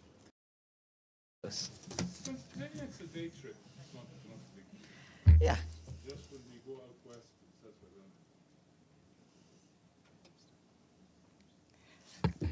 All right. So, Maggie, you were expecting me to issue something. You commanded me to issue something. Yes. Well, here's... Okay, here is that something. Okay. Good afternoon, everyone. The Secretary General condemns the continued loss of life in Gaza, including women and children, as we witness yet another devastating strike by Israel on the Al-Tabayin school in Gaza City, sheltering hundreds of displaced Palestinian families with scores of fatalities amidst continued horror, displacement, and suffering in Gaza. The Secretary General is dismayed to see that the provisions of UN Security Council Resolution 2735 remain unimplemented. He welcomes the mediation efforts of the United States, Egypt, and Qatar leaders, and urges both sides to rejoin negotiations and conclude the ceasefire and hostages release deal. The Secretary General reiterates his urgent appeal for an immediate ceasefire and the unconditional release of all hostages. He also again underscores the need to ensure the protection of civilians and for unimpeded and safe humanitarian access into and across Gaza. The Secretary General underlines that international humanitarian law, including the principles of distinction, proportionality, and precautions in attack, must be upheld at all times. Turning to Gaza, the Office for the Coordination of Humanitarian Affairs reports that ongoing bombardment and hostilities continue to kill, injure, and displace Palestinians, as well as damage and destroy the homes and infrastructure they rely on. We just mentioned the Al-Tabayin school in Gaza City, which was hit by Israeli military on Saturday. At the time of that attack, the school-turned-shelter was reportedly hosting hundreds of displaced families, and people were performing the dawn prayer at the school's prayer hall. Casualties were brought to Al-Ali Hospital, which is one of the 16 hospitals that remain only partially functional in the Gaza Strip. The hospital is overwhelmed by this mass casualty incident amid shortages of medications, clean water, and beds. Humanitarian partners on the ground helped families who returned to the school, including drinking water, food parcels, hot meals, hygiene kits, and clothing. They also provided psychological first aid and psychosocial support activities for children and their parents. According to the UN Human Rights Office, this is at least the 21st strike on a school, each serving as a shelter, since the 4th of July. These strikes have resulted in at least 274 fatalities, including women and children. The Office for the Coordination of Humanitarian Affairs says that 2 evacuation orders were issued by the Israeli military over the weekend for Khan Yunis, mostly for areas that were previously placed under evacuation. Initial mapping indicates that the areas affected by these orders encompass about 23 displacement sites, 14 water, sanitation, and hygiene facilities, and 4 educational facilities. In total, about 305 square kilometers, or nearly 84% of the Gaza Strip, have been placed under evacuation orders by the Israeli military. Once again, we call for all parties to the conflict to respect their obligations under international humanitarian law, including by taking constant care to spare civilians and civilian objects. This includes allowing civilians to leave for safer areas and allowing their return as soon as circumstances allow. People must be able to receive humanitarian assistance, whether they move or stay. Turning to Lebanon, the Office for the Coordination of Humanitarian Affairs is deeply concerned by the increasing number of civilian deaths and rising displacement amid escalating hostilities. Over the past month, the number of civilians killed has increased by 20% to a total of 120 human beings since October, with nearly half being women and children. Civilian infrastructure has been repeatedly targeted. According to UNICEF, more than a dozen water stations have been damaged, with 4 now non-functional. This affects access to safe drinking water for more than 200,000 people. We and our partners continue to scale up relief efforts in support of the government-led response.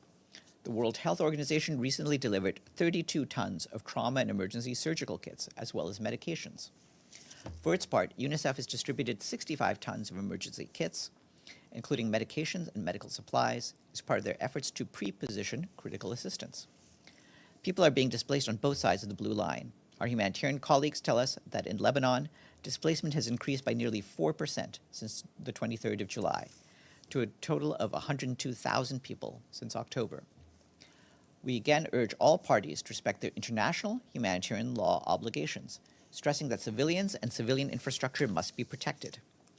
And just to note that access constraints and funding shortages continue to pose challenges to the humanitarian response, and additional resources are urgently needed. Humanitarian partners requested more than $72 million in April for a 3-month emergency response, but less than $25 million of that has been received so far. We have some positive updates from Syria. The Office for the Coordination of Humanitarian Affairs welcomes the government of Syria's authorization today for the continued use of the Bab al-Salam and al-Rai crossing points from Turkey through the 13th of November. This means that our agencies can continue delivering humanitarian assistance to people in need in northwest Syria. The cross-border operation from Turkey, which also utilizes the Bab al-Hawa crossing, is a lifeline for aid to northwest Syria, where millions of people need humanitarian assistance, including food, nutrition, health, shelter, protection, education, and other critical support. This year, we and our partners are appealing for just over $4 billion to assist more than 10 million people throughout Syria. But our ability to respond continues to be constrained by reductions in funding, with only 24%, some $960 million, received to date. This morning, the Secretary General briefed Security Council members on the topic of addressing the historical injustice and enhancing Africa's effective representation in the Security Council. He said that the Security Council was designed by the victors of the Second World War and reflects the power structures at that time. The world has changed since 1945, he said, but the composition of the Council, despite a few changes, has not kept pace. We cannot accept that the world's preeminent peace and security body lacks a permanent voice. For a continent of well over 1 billion people, a young and rapidly growing population making up 28% of the membership of the United Nations, he said. The message is clear, he said. There can be no global security without African security. His full remarks are online. You will have seen that we issued a statement at the weekend on Sudan in which the Secretary General reiterated his call for an immediate cessation of hostilities in the country and lasting ceasefire. The evolving situation in El Fasher in North Darfur is deeply alarming, where fierce fighting has been reported between the Sudanese armed forces, the rapid support forces, and elements of the armed struggle movements. These clashes have devastating consequences for the civilian population. The Secretary General urged the parties to return to political dialogue as the only path to negotiated settlement. The United Nations support mission in Libya, UNSMIL, over the weekend condemned the armed clashes that had erupted in Tajura and the subsequent military buildup inside and around Tripoli. The mission is disturbed by reports indicating the tragic loss of life, injury to civilians, and displacement of several families. The mission deplores the use of heavy projectiles and rockets by the fighting groups in densely populated areas and reminds all parties of their obligation to protect civilians at all times. UNSMIL welcomes the de-escalation efforts and agreement to cease the hostilities and urges all parties to adhere to it. The mission is in continuous engagement with the authorities and urges them to fulfill their responsibilities by ensuring an end to the armed clashes, restoring calm in residential areas, and holding the perpetrators accountable. Our peacekeeping colleagues from the UN mission in the Democratic Republic of the Congo, MONUSCO, report that they have dismantled a militia camp set up by Codeco elements in a school in Fataki in Ituri province. The militants had occupied the school's courtyard, forcing nearly 450 students to relocate and disrupting educational activities. MONUSCO, along with local leaders, engaged in negotiations with the militia to vacate the school, emphasizing the importance of preserving such protected public spaces. Ultimately, negotiations led to the removal of the armed group, allowing the students to return to their school for the upcoming academic year. Turning to Myanmar, we condemn in the strongest terms the escalation of violence that has led to heavy civilian casualties in the country in recent weeks. We have also heard alarming reports of civilians being killed in the towns of Mong Dao in Shan State and Lashio in Rakhine State while attempting to flee fighting. These incidents are part of a deeply concerning trend in the intensifying conflict, with civilians bearing the brunt of a conflict that has upended millions of lives. We remind all parties to the conflict of their obligations under international humanitarian law to protect civilians and civilian property. Parties should also allow all communities to safely access humanitarian aid. Amid the worsening situation, 18.6 million people require humanitarian assistance, 6 million of them children. Despite the scale of need, the 2024 Humanitarian Needs and Response Plan remains underfunded, with only 21%, or $214 million, of the required $994 million received 8 months into the year. More resources are urgently needed to assist 5.3 million people in need across the country. Turning to Ukraine, the Office for the Coordination of Humanitarian Affairs tells us that hostilities continue in the frontline regions, with the focus shifting from the Kharkiv to the Donetsk region. Our humanitarian colleagues say that aid workers continue to support people fleeing hostilities and help residents affected by deadly attacks. In the Donetsk region, aid workers provided emergency support to residents affected by recent strikes. They delivered water, hygiene items, and repair materials to cover the damaged homes and transported families with children to collective sites in the safer areas of Ukraine. Today is International Youth Day, which celebrates the power and potential of young people. In his message for the day, the Secretary General says that this year's focus is on the pivotal role of youth in harnessing technology to advance sustainable development.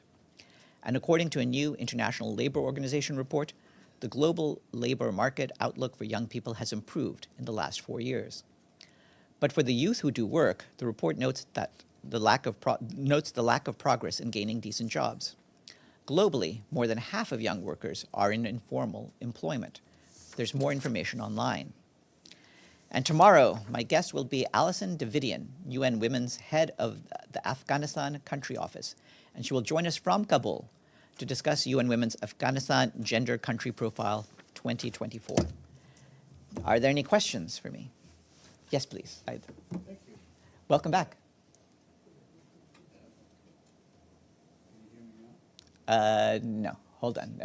Wait for the light to go on. Okay.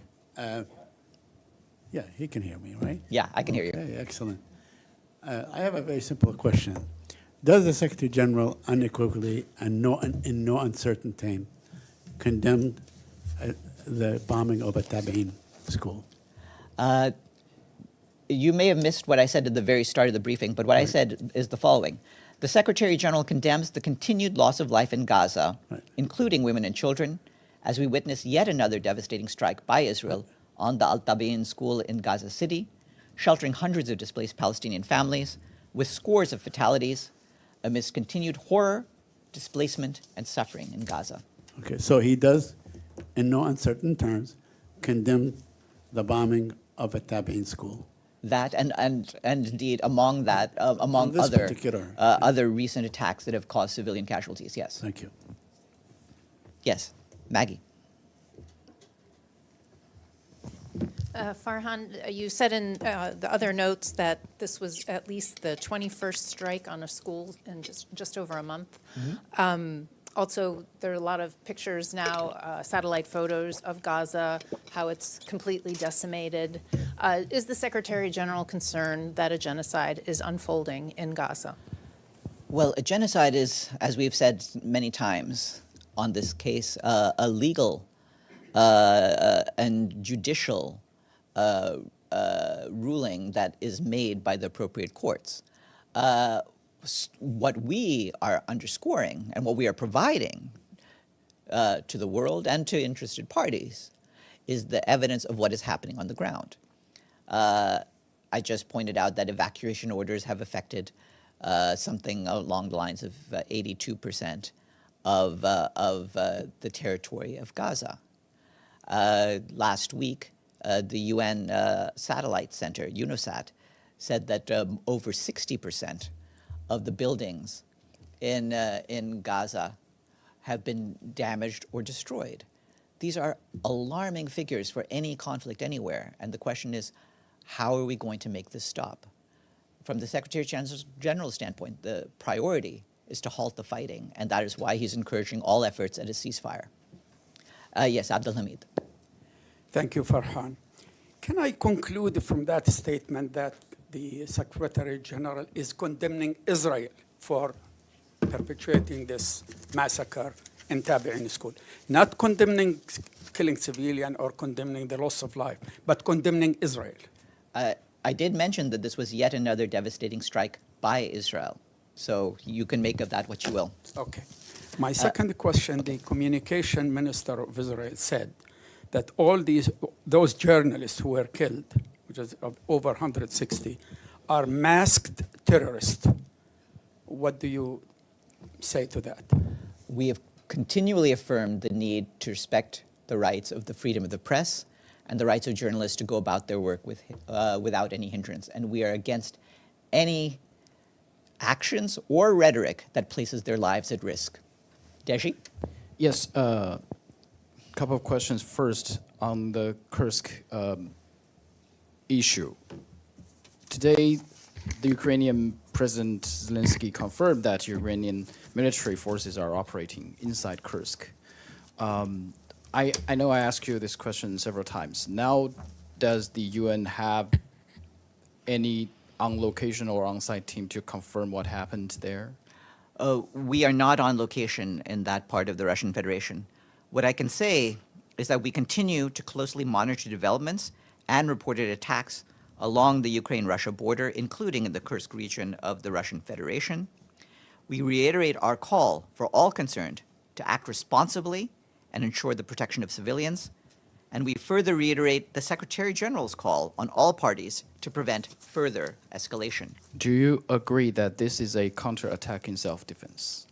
Do I agree what?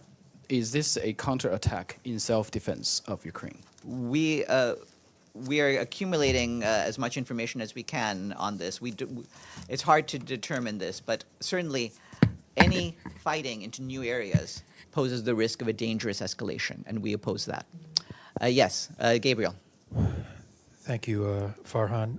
Just to follow up on that, you said you call on all parties to act responsibly.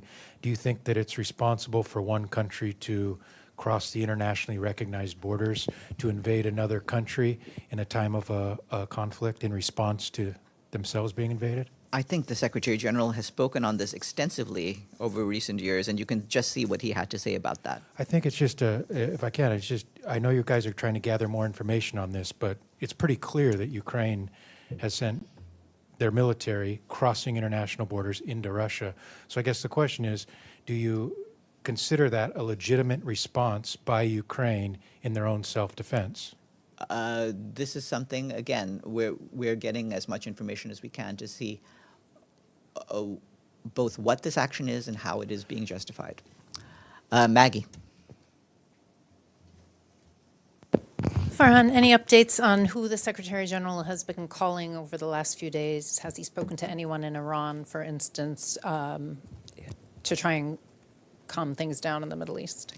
He's been speaking extensively with a number of people, but I don't have, I'm not at liberty to talk about the various discussions, but certainly he is pushing all of his interlocutors for there to be a de-escalation throughout the region. And just one more on Myanmar, on this recent violence. What is the Special Envoy Julie Bishop doing? We haven't heard anything from her at all. Well, she started with her work as she's going to different countries to coordinate efforts, but we'll try to have her provide you with updates on her work as she goes back into the region itself. Mr. Leblou? Thank you, Farhan. I have three on Bangladesh issue. In the context of institutional reforms, does any speculations of United Nations that how long the interim government of Bangladesh will remain in place to deliver justice, create a functional economy and democracy, and establish the rule of law and transparent and accountable government? We are in touch with the current transitional body, and we hope that there will be continue to be an open, inclusive process of government formation, and that there can be a quick timetable for the restoration of democratic rule. I have another. 3 journalists were killed and many injured during the student movement. Even after Sheikh Hasina, former Prime Minister of Bangladesh, left Bangladesh on August 5, the media and many journalists were attacked. The rooms of the President and Secretary of the National Press Club in Dhaka have been ransacked. In view of this situation, the United Nations have any comments or statements? Yes, we're against all attacks on journalists for anywhere, for any reason, and we are alarmed at the reports of attacks that have taken place. Thank you. And Dennis? Do you have any statement from UNSG on attack on Zaporizhzhia nuclear power plant? I believe that the International Atomic Energy Agency has been dealing with the issue. What I can tell you about that is that in their statement, the Director General of the IAEA, Rafael Grossi, had said that a team of experts witnessed dark smoke coming from the northwestern area of the plant after hearing multiple explosions throughout the evening. The team was informed that an alleged drone attack on one of the plant's cooling towers took place yesterday. Mr. Grossi said that there's no impact on nuclear safety, but in order to ascertain the extent and possible cause of this event, the IAEA support and assistance mission to Zaporizhzhia is requesting immediate access to the cooling tower to assess damage. Yes, Volodymyr. Thank you, Farhan. Coming back to the question of the Russian crisis, according to Ukrainian intelligence, in the near future, Russia may resort to staging crimes against the civilian population of the Kursk region to blame the Ukrainian side. In other words, as it happened many times in the history of the Putin regime, it can kill its own population in an attempt to consolidate its power. What would you say to the Russian authorities to warn them against such actions? I'm not going to indulge in any speculation. What I am saying is that, as I've just mentioned, we want all parties to avoid any further escalation. Yes, Gabriel. Thank you, Farhan, for the second question. Just going back to Gaza, as you know, the Security Council has another emergency meeting on Tuesday to discuss what happened over the weekend. This has been multiple emergency meetings. The Council has held multiple resolutions. From the Secretary General's standpoint, what can he do from his position of power to try to get the actions by the Security Council to be implemented? Well, he is calling for a ceasefire, for the release of all hostages, and for unimpeded humanitarian access, and he will continue to do that, including with the members of the Security Council. Abdelhamid and then Deji. Thank you, Farhan. Again, to the massacre of Al-Tabi'in school. Tor Winsland, who has been absent for a long time, we didn't hear from him, he issued a very mild statement about the massacre. Does that represent the UN Secretary General's position? About the statement? Abdelhamid, I just read at the top of this briefing a statement, a note to correspondence about this attack, and that represents the views of the Secretary General on this. So it's not the statement of Winsland? It's the statement I just read at the start of this briefing. Deji. Sorry, Farhan. I still have several questions on the Secretary General's message to Hiroshima, to the Hiroshima and the Nagasaki Peace Memorial.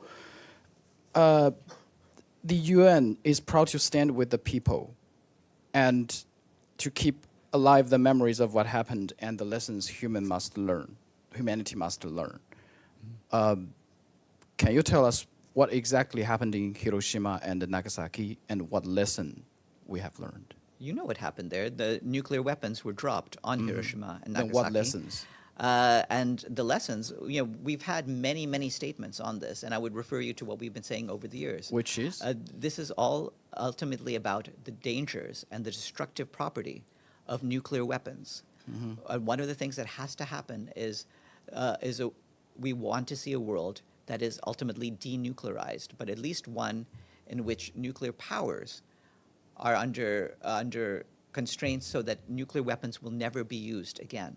But there must be a reason that the United States actually dropped the nuclear bomb there. What is that reason? You can look at the history books as well as I can. Yeah. You know what the Second World War was like.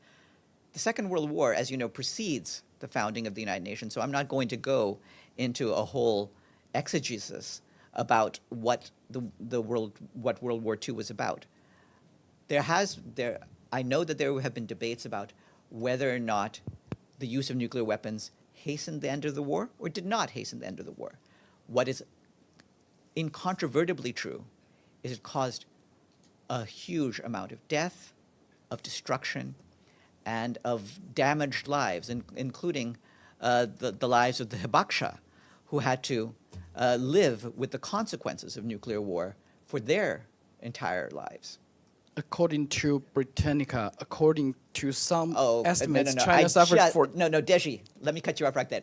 Yeah. We're not going into an analysis of World War II. Saeed? Yes, not to relitigate history on this issue, but do you think it was inappropriate for the United States and Britain not to attend the ceremonies just to placate the State of Israel because it was not invited? I understand it's a sovereign decision, but in your view, in the view of the United Nations, was it inappropriate for the country that actually dropped the bomb not to attend the ceremony? I don't have any comment on decisions that are made bilaterally by countries, though that is the right of different countries. The UN was present through our High Representative for Disarmament, Izumi Nakamitsu. Yes, please. Thank you, Farhan. I wonder if you have a new update about Deir ez-Zor. As you know, last week you said the OCHA works got affected because of the latest clashes. So I wonder if OCHA can carry on their work there. We'll try to get an update from OCHA about what's happening in Deir ez-Zor. All right. Good afternoon, everyone. Farhan. What? Farhan. Look, I was waving. Guys, I look at my phone. I was waving. No. Let me just tell you this. I have a question. If you want to be called on, raise your hand early on so I can see it in my phone. If I can't see it in my raised it phone. several times, Farhan. Could you please? All right. What's your question, Joe? I have a question. Yeah. Okay. You can hear me. My question is, in addition to your statement condemning Israel for the attack last Saturday, does the UN and the Secretary General also condemn Hamas for using that school compound and the mosque to hide a command and control center, weaponry, and fighters? I never hear at least an accompanying condemnation of Hamas's violation of international law. Joe, we've repeatedly said that Hamas should not use any UN facilities for its purposes. It's not clear whether they did so in this case. Good afternoon, everyone.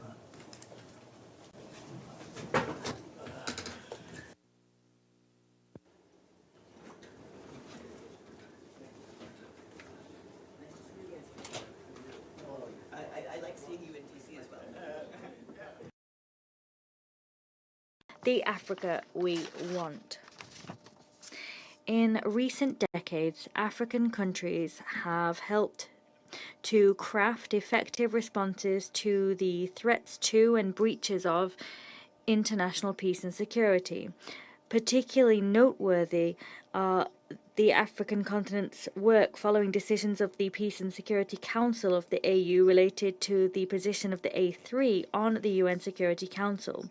Indeed, this informal caucus, rooted in the institutional framework of the African Union, has made it possible for Africa to increase its influence and impact, and that has resulted in outcomes which go beyond African issues. Examples include Kenya's recent leadership in the multinational security support mission in Haiti, or the traditional and invaluable African contributions to peacekeeping operations at a global level.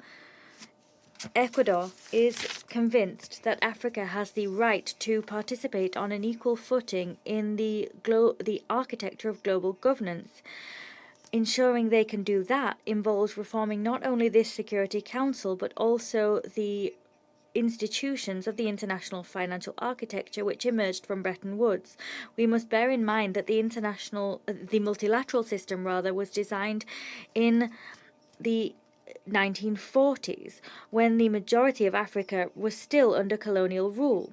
It is crucial to note against this backdrop that only 4 African states participated in the conference which founded the United Nations in San Francisco, and today there are many more African nations. It is clear that the Security Council does not represent today's reality, and in support of that argument, we could provide a series of reasons that we've put forward in other fora. But suffice it to say that the population of the Global South accounts for more than 2/3 of UN membership, while the Security Council represents less than 8%. That undermines its legitimacy. Moreover, the nature of global threats and the definition of international security have both changed since 1945. The Security Council must adapt to these ever-changing and new challenges, such as pandemics, conflicts between non-state actors, international terrorism, and transnational organized crime, among others. These threats can only be resolved through an institution which represents the interests and perspectives of all of humankind, and not solely those of major powers. Mr. President, Excellencies, colleagues, during the 43rd meeting of the first session of the General Assembly held on the 30th of October 1946, the President of the Ecuadorian delegation, Mr. Francisco Illescas Barriero, reiterated the position that had been expressed during the San Francisco conference in the following terms. Here I quote, "The process of honing the United Nations Charter must democratize the organization that is the Security Council in a way that is so logical and legitimate that it quickly leads to the free election of all its members. That will fully restore the sovereign equality of all states and at the same time make it clear that justice reigns, justice exercised and distributed equally throughout the world." End quote. It was also in the San Francisco conference that Ecuador, like many Latin American countries, did not vote in favor of the so-called right to veto in the Charter, given that it was born of the original sin that is secrecy, and that indeed remains a key tenet buttressing my country's foreign policy. I wish to conclude by saying that my delegation will continue to support a concerted and ambitious Security Council reform, particularly within the ideal forum, and that is the working group on the question of equitable representation on an increase in the membership of the Security Council and other related matters. Ecuador believes that a reform of the Security Council is possible with a realistic and flexible approach. It must be tied to an ethical model of democracy based on the principles of alternation and accountability. It must be tailored to the realities and diversities of today's world without new vetoes or endless privileges being granted. The reform must repay our historic debt to Africa and other regions of the world. Many thanks.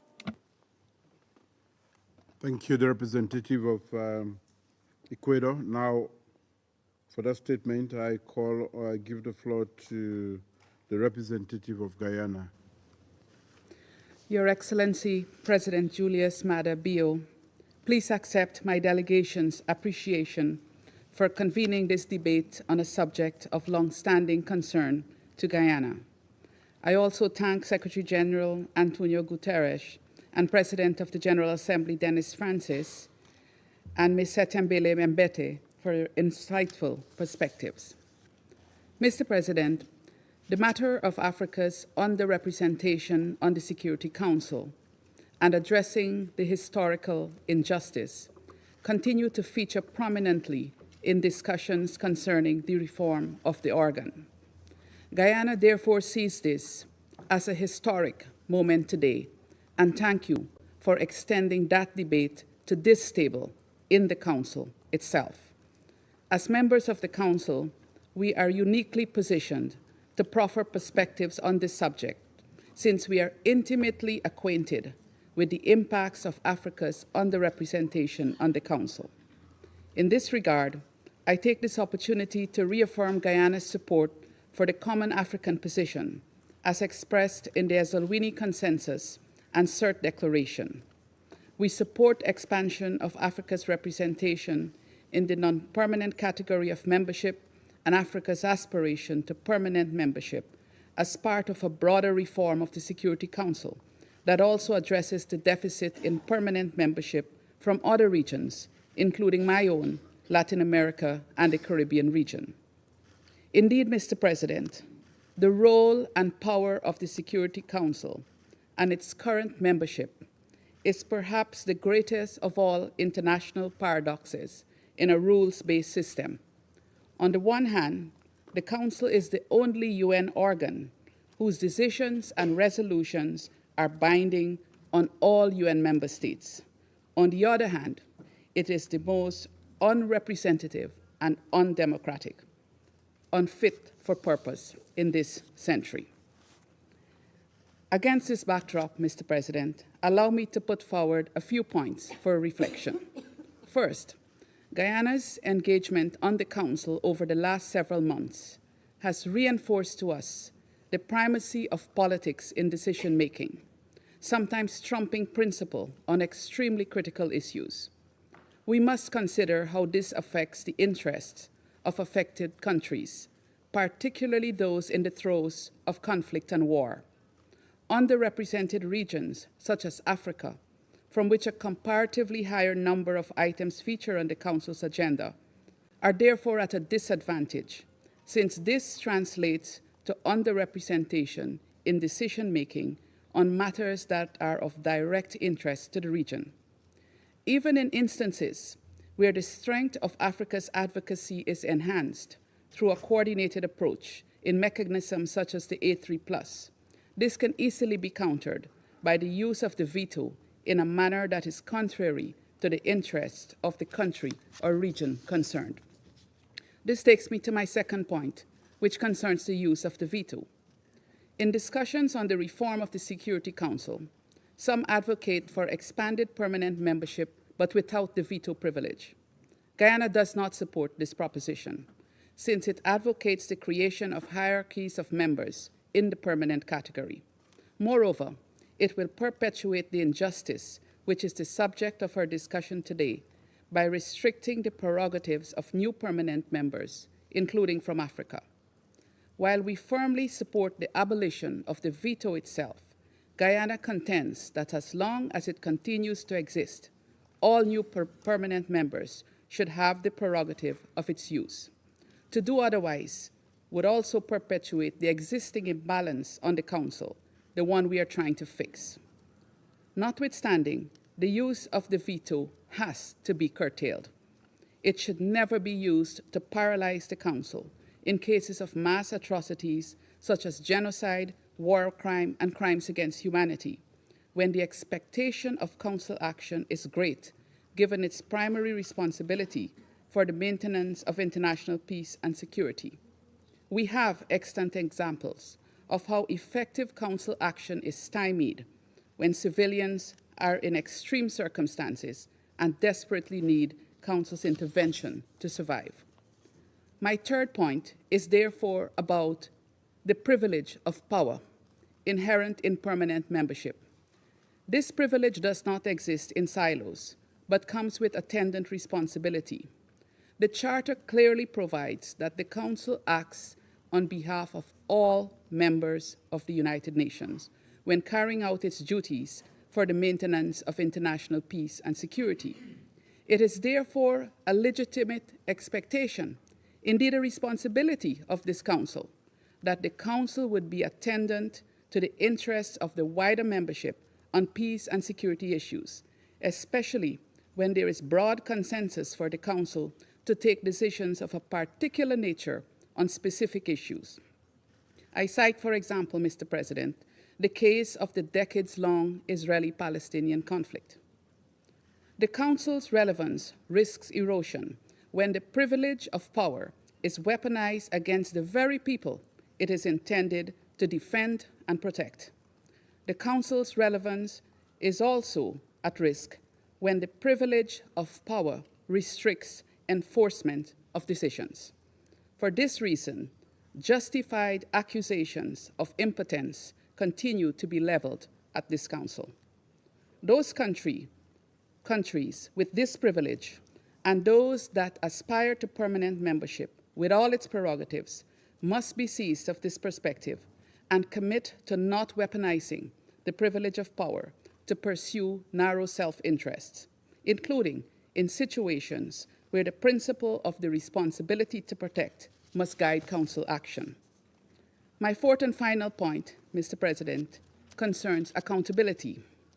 While the Charter is clear that the Council acts on behalf of all member states, Guyana is of the view that elected members of the Council demonstrate a greater sense of responsibility to their constituents, that is, to the General Assembly that elected them and their home populations that support them.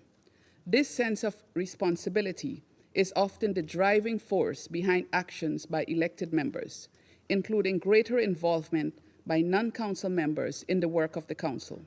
I am therefore hopeful that the election of new permanent members to the Council would translate to an increased sense of responsibility and accountability and to more actions driven by this.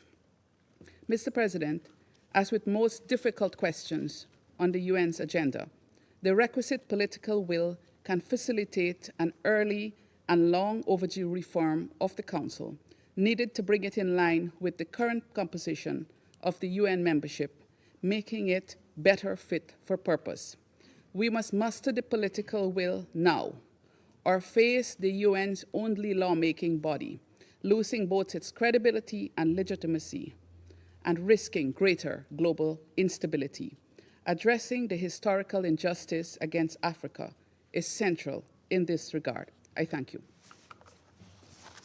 Thank you, the representative of Guyana. And now I give the floor to the representative of Switzerland. Merci, Monsieur le Président. Thank you, President.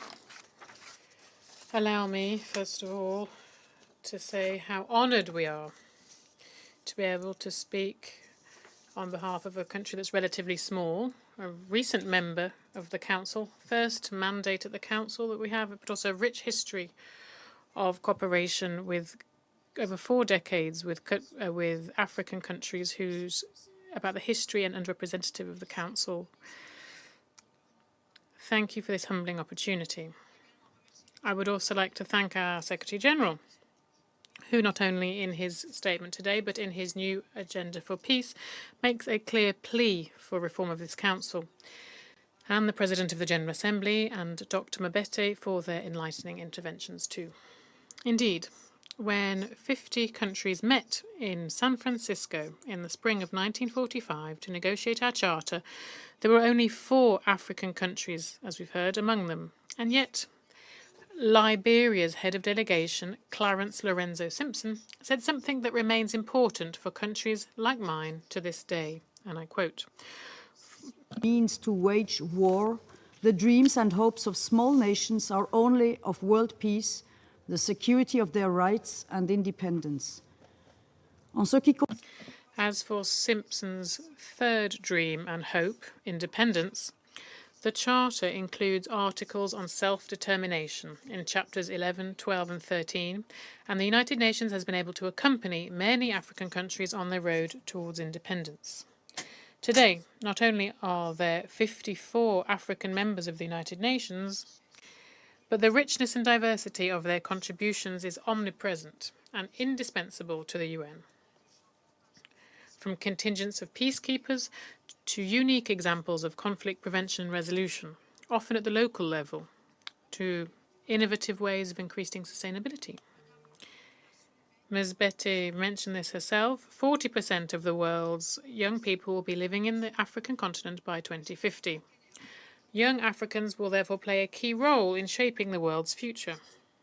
If the Security Council is to remain credible and relevant, as well as future-looking, it must evolve with this world of tomorrow and offer better representation to the African continent, which has been underrepresented for so long, despite the strong presence of African contexts in the Council's decisions and discussions. Switzerland supports the commitment of African countries to play their rightful role on the world stage. Security Council reform is a necessary and urgent step towards making the Council more representative, more accountable, and more effective. President, with regard to Simpson's second dream and hope, the guarantee of our rights, we have seen, with the adoption of the Charter and a multitude of instruments of international and humanitarian law, great progress within the international community. And yet, today, the peoples of the United Nations are confronted with the greatest number of conflicts, violence, deaths, injuries, displacement. Yes, they are being confronted with a shocking dehumanization. Even the best reforms will not bring greater peace and security to the world if the UN Charter, international law, and international humanitarian law are not respected, or even systematically flouted. All member states have an obligation and responsibility, not only to respect the Charter, but also to implement the resolutions of this Council. The Security Council, for its part, must act in good faith on behalf of UN member states. This requires a relentless pursuit of peace, based on international law and systematic dialogue with the states directly concerned. The Council's working methods are essential to strengthen its accountability, coherence and transparency, and thus the legitimacy and implementation of its decisions. This is why, for Switzerland, improving them remains a priority. And improving methods implies a restrictive use of the veto, as proposed by the ACT Group Code of Conduct, to which 130 countries have pledged not to vote against resolutions in the case of genocide, war crimes or mass atrocities, crimes which have severely affected the African continent throughout its history. President, let us finally come to the first dream and hope of the head of the Liberian delegation in San Francisco, the aspiration for global peace. This is the primary task of this body, the Security Council, and I think we can all agree it is not fulfilling it, certainly not enough and not well enough. Not only is greater representation of African states on the Security Council imperative, it also means it's important to base its work more on regional and local expertise. This council can learn from the successes of the Peace-Building Commission in certain African contexts, but also from excellent African initiatives such as the panel of the WISE Youth Network, or FemWise. These are instruments of preventive diplomacy that we need to support and make greater use of. Allow me in particular to underscore the important role that African women mediators can play in conflict resolution on the continent and elsewhere in the world. In the same vein, Switzerland encourages intensified exchanges between this Council and the Peace and Security Council of the African Union. The aim is to increase mutual understanding and coherence of our action. Annual exchanges between the two councils enable us to tackle peace and security issues together, based on a regional approach and a global vision. I am therefore delighted to be able to welcome the Peace and Security Council of the African Union in October under the Swiss presidency for in-depth discussions on the issues such as the role of youth, the implementation of Resolution 2719 on peace operations, or on climate and security. President, in his new agenda for peace, the Secretary-General defines 3 key factors: trust, solidarity, and universality. To guarantee these and the strength and the maintenance of international peace and security, African contributions are and will remain essential. The Pact for the Future offers us the opportunity to call in unison for a more representative, effective, and accountable Security Council. Allow me to conclude with an African saying that says, "When the music changes, so does the dance." So it's high time that the Council adapts to the music of the 21st century. Thank you very much. Thank you very much to the representative of Switzerland. And now give the floor to His Excellency General Jeje Odongo Abubakar, Minister of Foreign Affairs of the Republic of Uganda.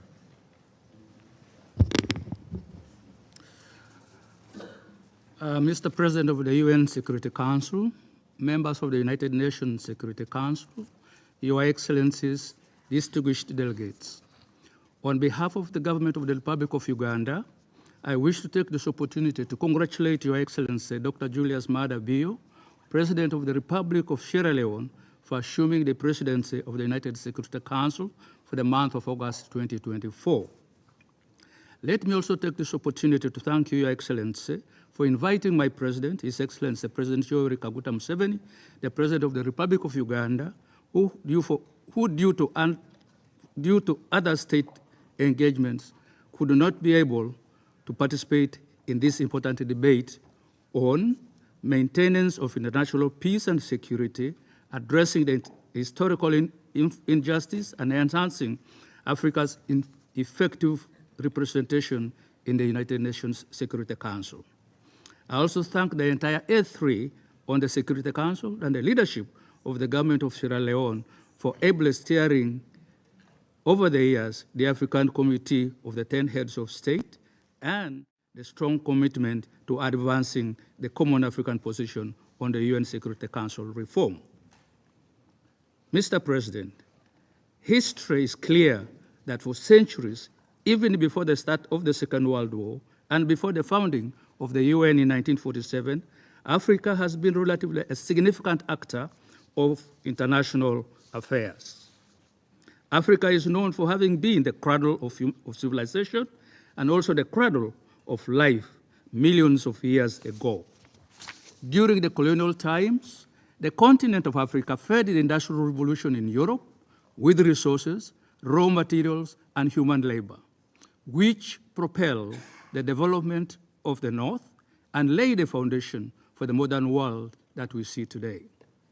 Since independence, Africa has continued to provide the world with much needed resources, including rare minerals, which cannot be found elsewhere on Earth. Africa continues to be the market of the world, with global manufacturers and producers looking at high immense market potential.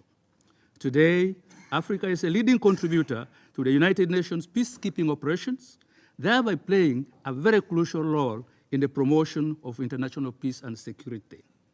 However, In spite of this, Africa has been unjustly excluded from positions of power and influence in the United Nations Security Council, the main organ responsible for international peace and security.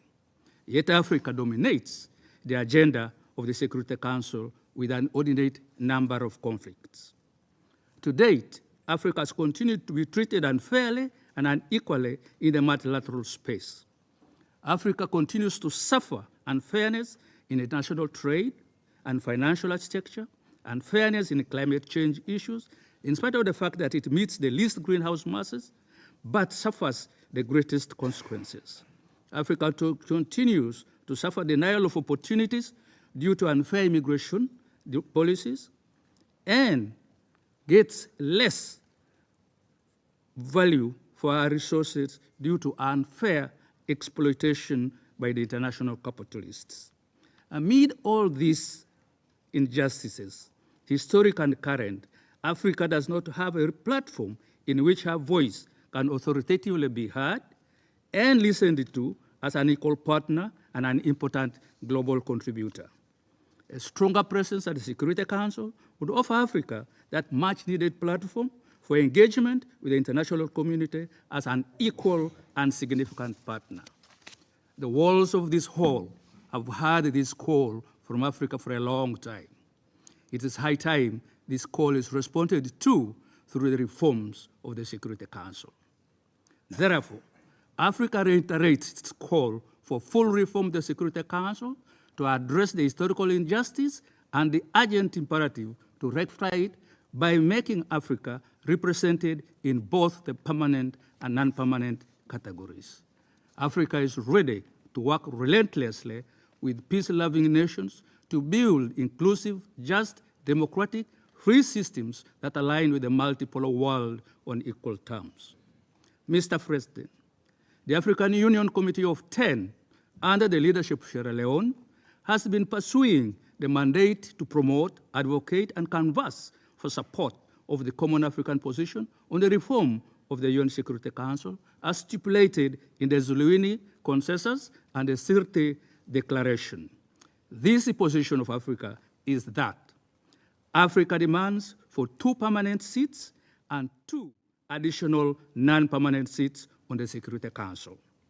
The Committee of 10 is driven by the hope and conviction of sovereign equality in representation and participation in the intergovernmental negotiations for the reform of the Security Council to achieve a future of shared goals for humanity. The core aspiration of Africa is to get representation in the United Nations Security Council as equal partners and make a contribution to a multilateral system that should become inclusive and work for the interests of all. Mr. President, looking at the current configuration of the Security Council, Africa is very underrepresented. In the permanent members category, Africa has none. Europe has 3. America has 1. Asia has 1. In the non-permanent category, Africa has 3, Europe has 3, America has 2, and Asia has 2. Yet today, Africa boasts of 54 member states, representing 28% of the UN membership. Furthermore, Africa is a continent with immense potential in terms of available arable land, critical minerals to drive the digital revolution, market capabilities, a rapidly growing population, and is poised for economic prowess.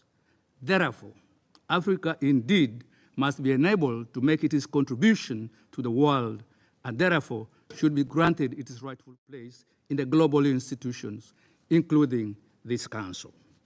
Mr. President, the African Group has endeavored to build extensive support within the intergovernmental negotiations process for the enlargement in both the permanent and non-permanent categories and for inclusion of the proposal of those changes in the IGN input in the upcoming summit of the future, a pact for the future.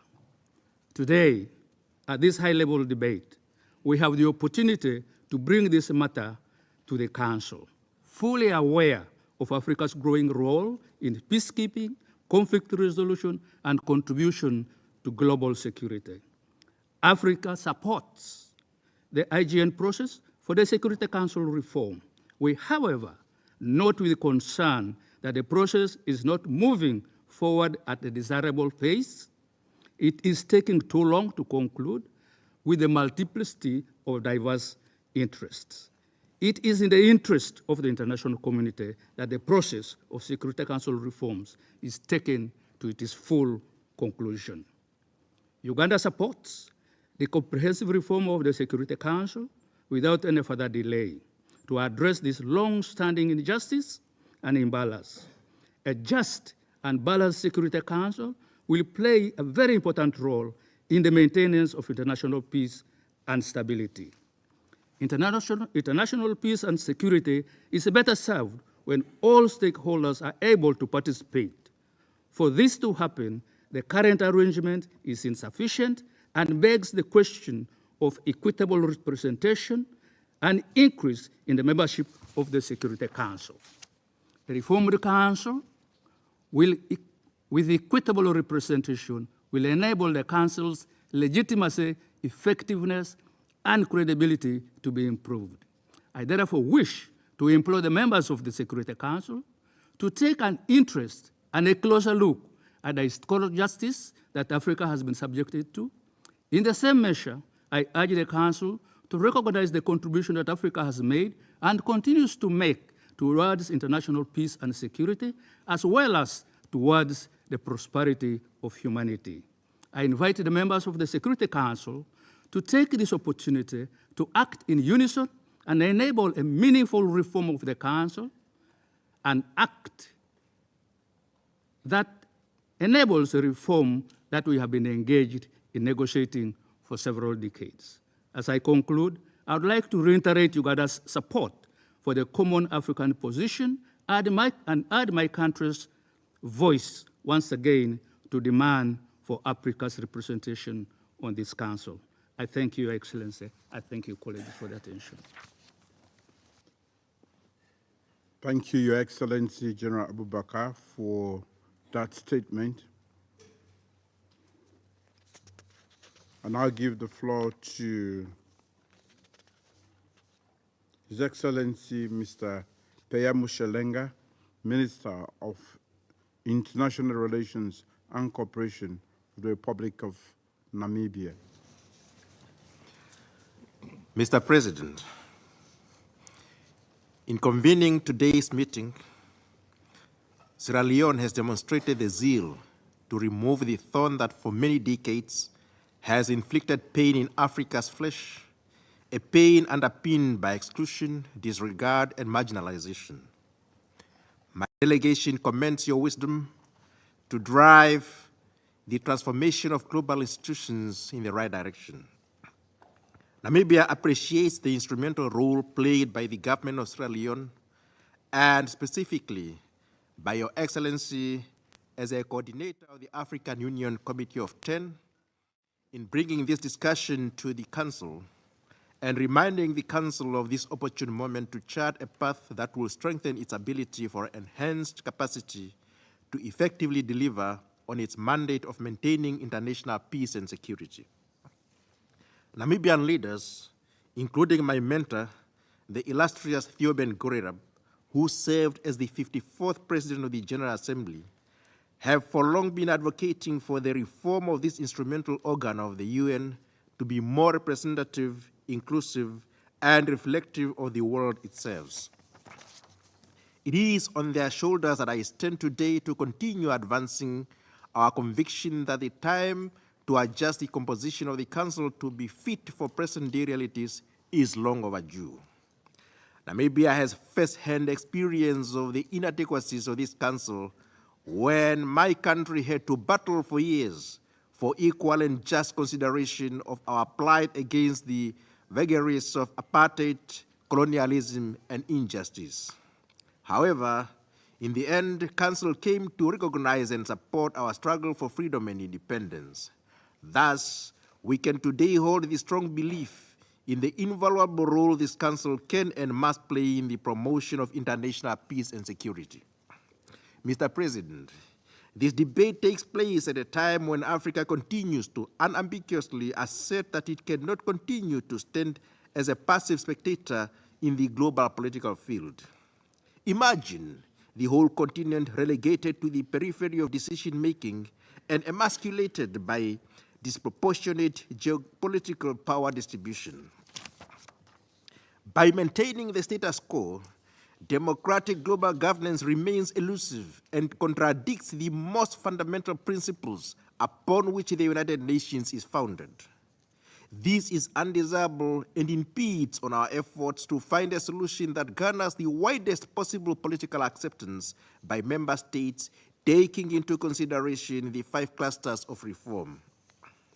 Mr. President, Africa appreciates the growing support for the common African position and desires more than an acknowledgement that her aspirations are legitimate. With a vast segment of the UN Security Council's agenda pertaining to Africa, it is imperative that the issue of Africa not being represented in the permanent category of the Council be urgently addressed. Additionally, Africa's demand for 2 additional non-permanent seats supports our quest for equitable representation on the Council and acknowledge the historical injustice to the continent. The demand is best elucidated in the Ezulini Consensus and the CERT Declaration, which jointly comprise the Common Africa Position on Security Council reform. The call for a council that reflects present-day realities is a march for progress in the world and not a request for a favor to the African continent.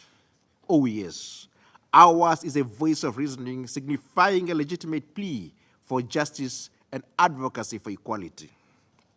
In our pursuit to advance discussions on the reform of the Council, Namibia aligns with the African position that all prerogatives and privileges of permanent membership must be extended to all new members of the permanent category of the Security Council as a matter of common justice.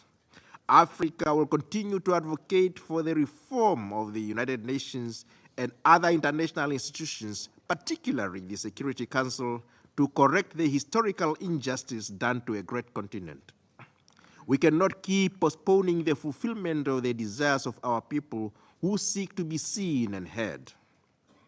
Equitable geographic representation is an affirmed long-standing commitment of the United Nations. It is time that the extensive resources that have been invested in UN Security Council reform bear fruit. Tangible steps should be taken to advance the Council's legitimacy, credibility, and effectiveness. Mr. President, it would be remiss of me not to emphasize the patience Africa has exercised thus far. This patience does not mean acquiescence. However, over time, this is bound to diminish. Africa has a growing youth demographic whose degree of patience is minimal, particularly when their dreams of hope are shattered by the expedient tortoise pace at which the Security Council reform has been addressed. The cracks in the monolithic that symbolizes democratic governance values are inevitable. Demands are likely to persist for prudent and expeditious actions to ensure equitable representation across governance structures and institutions. Let me conclude, Mr. President, by stating that the reform of the UN Security Council remains a matter of high importance, not only to my delegation or the African people, but to all members of the world community. Let this council restore trust in its relevance by doing what is just. Let us end the injustice against Africa's exclusion, and let us deliver a council that truly serves humankind equitably and without discrimination. I thank you for your kind attention. Thank you, Your Excellency, Mr. Moshelenga, for that statement. There are still a number of speakers remaining on my list for this meeting. I intend, with the concurrence of members of the Council, to suspend the meeting until 3 p.m.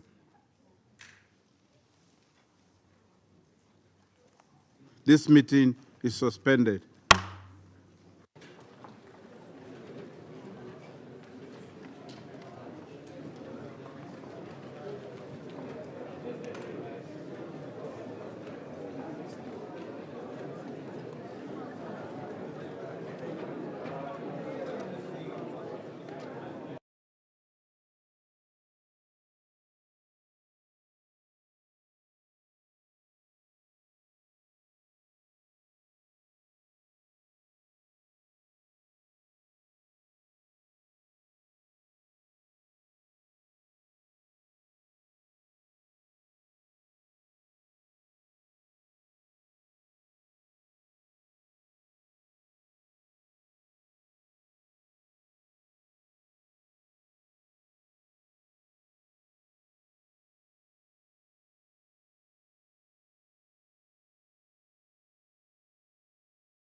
General. Yes, Your Excellency. Very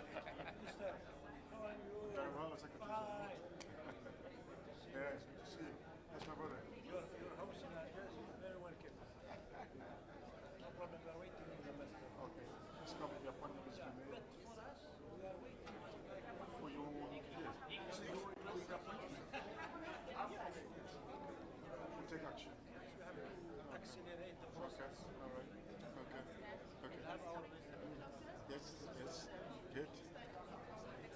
So I'm standing there? Okay. We leave Right in here. that space. Okay. Okay. I'm with the general. Yes, sir.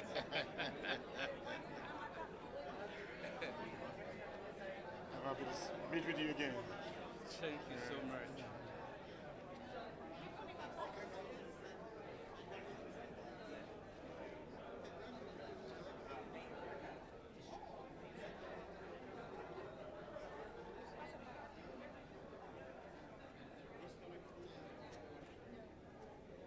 For me, it's quite historical.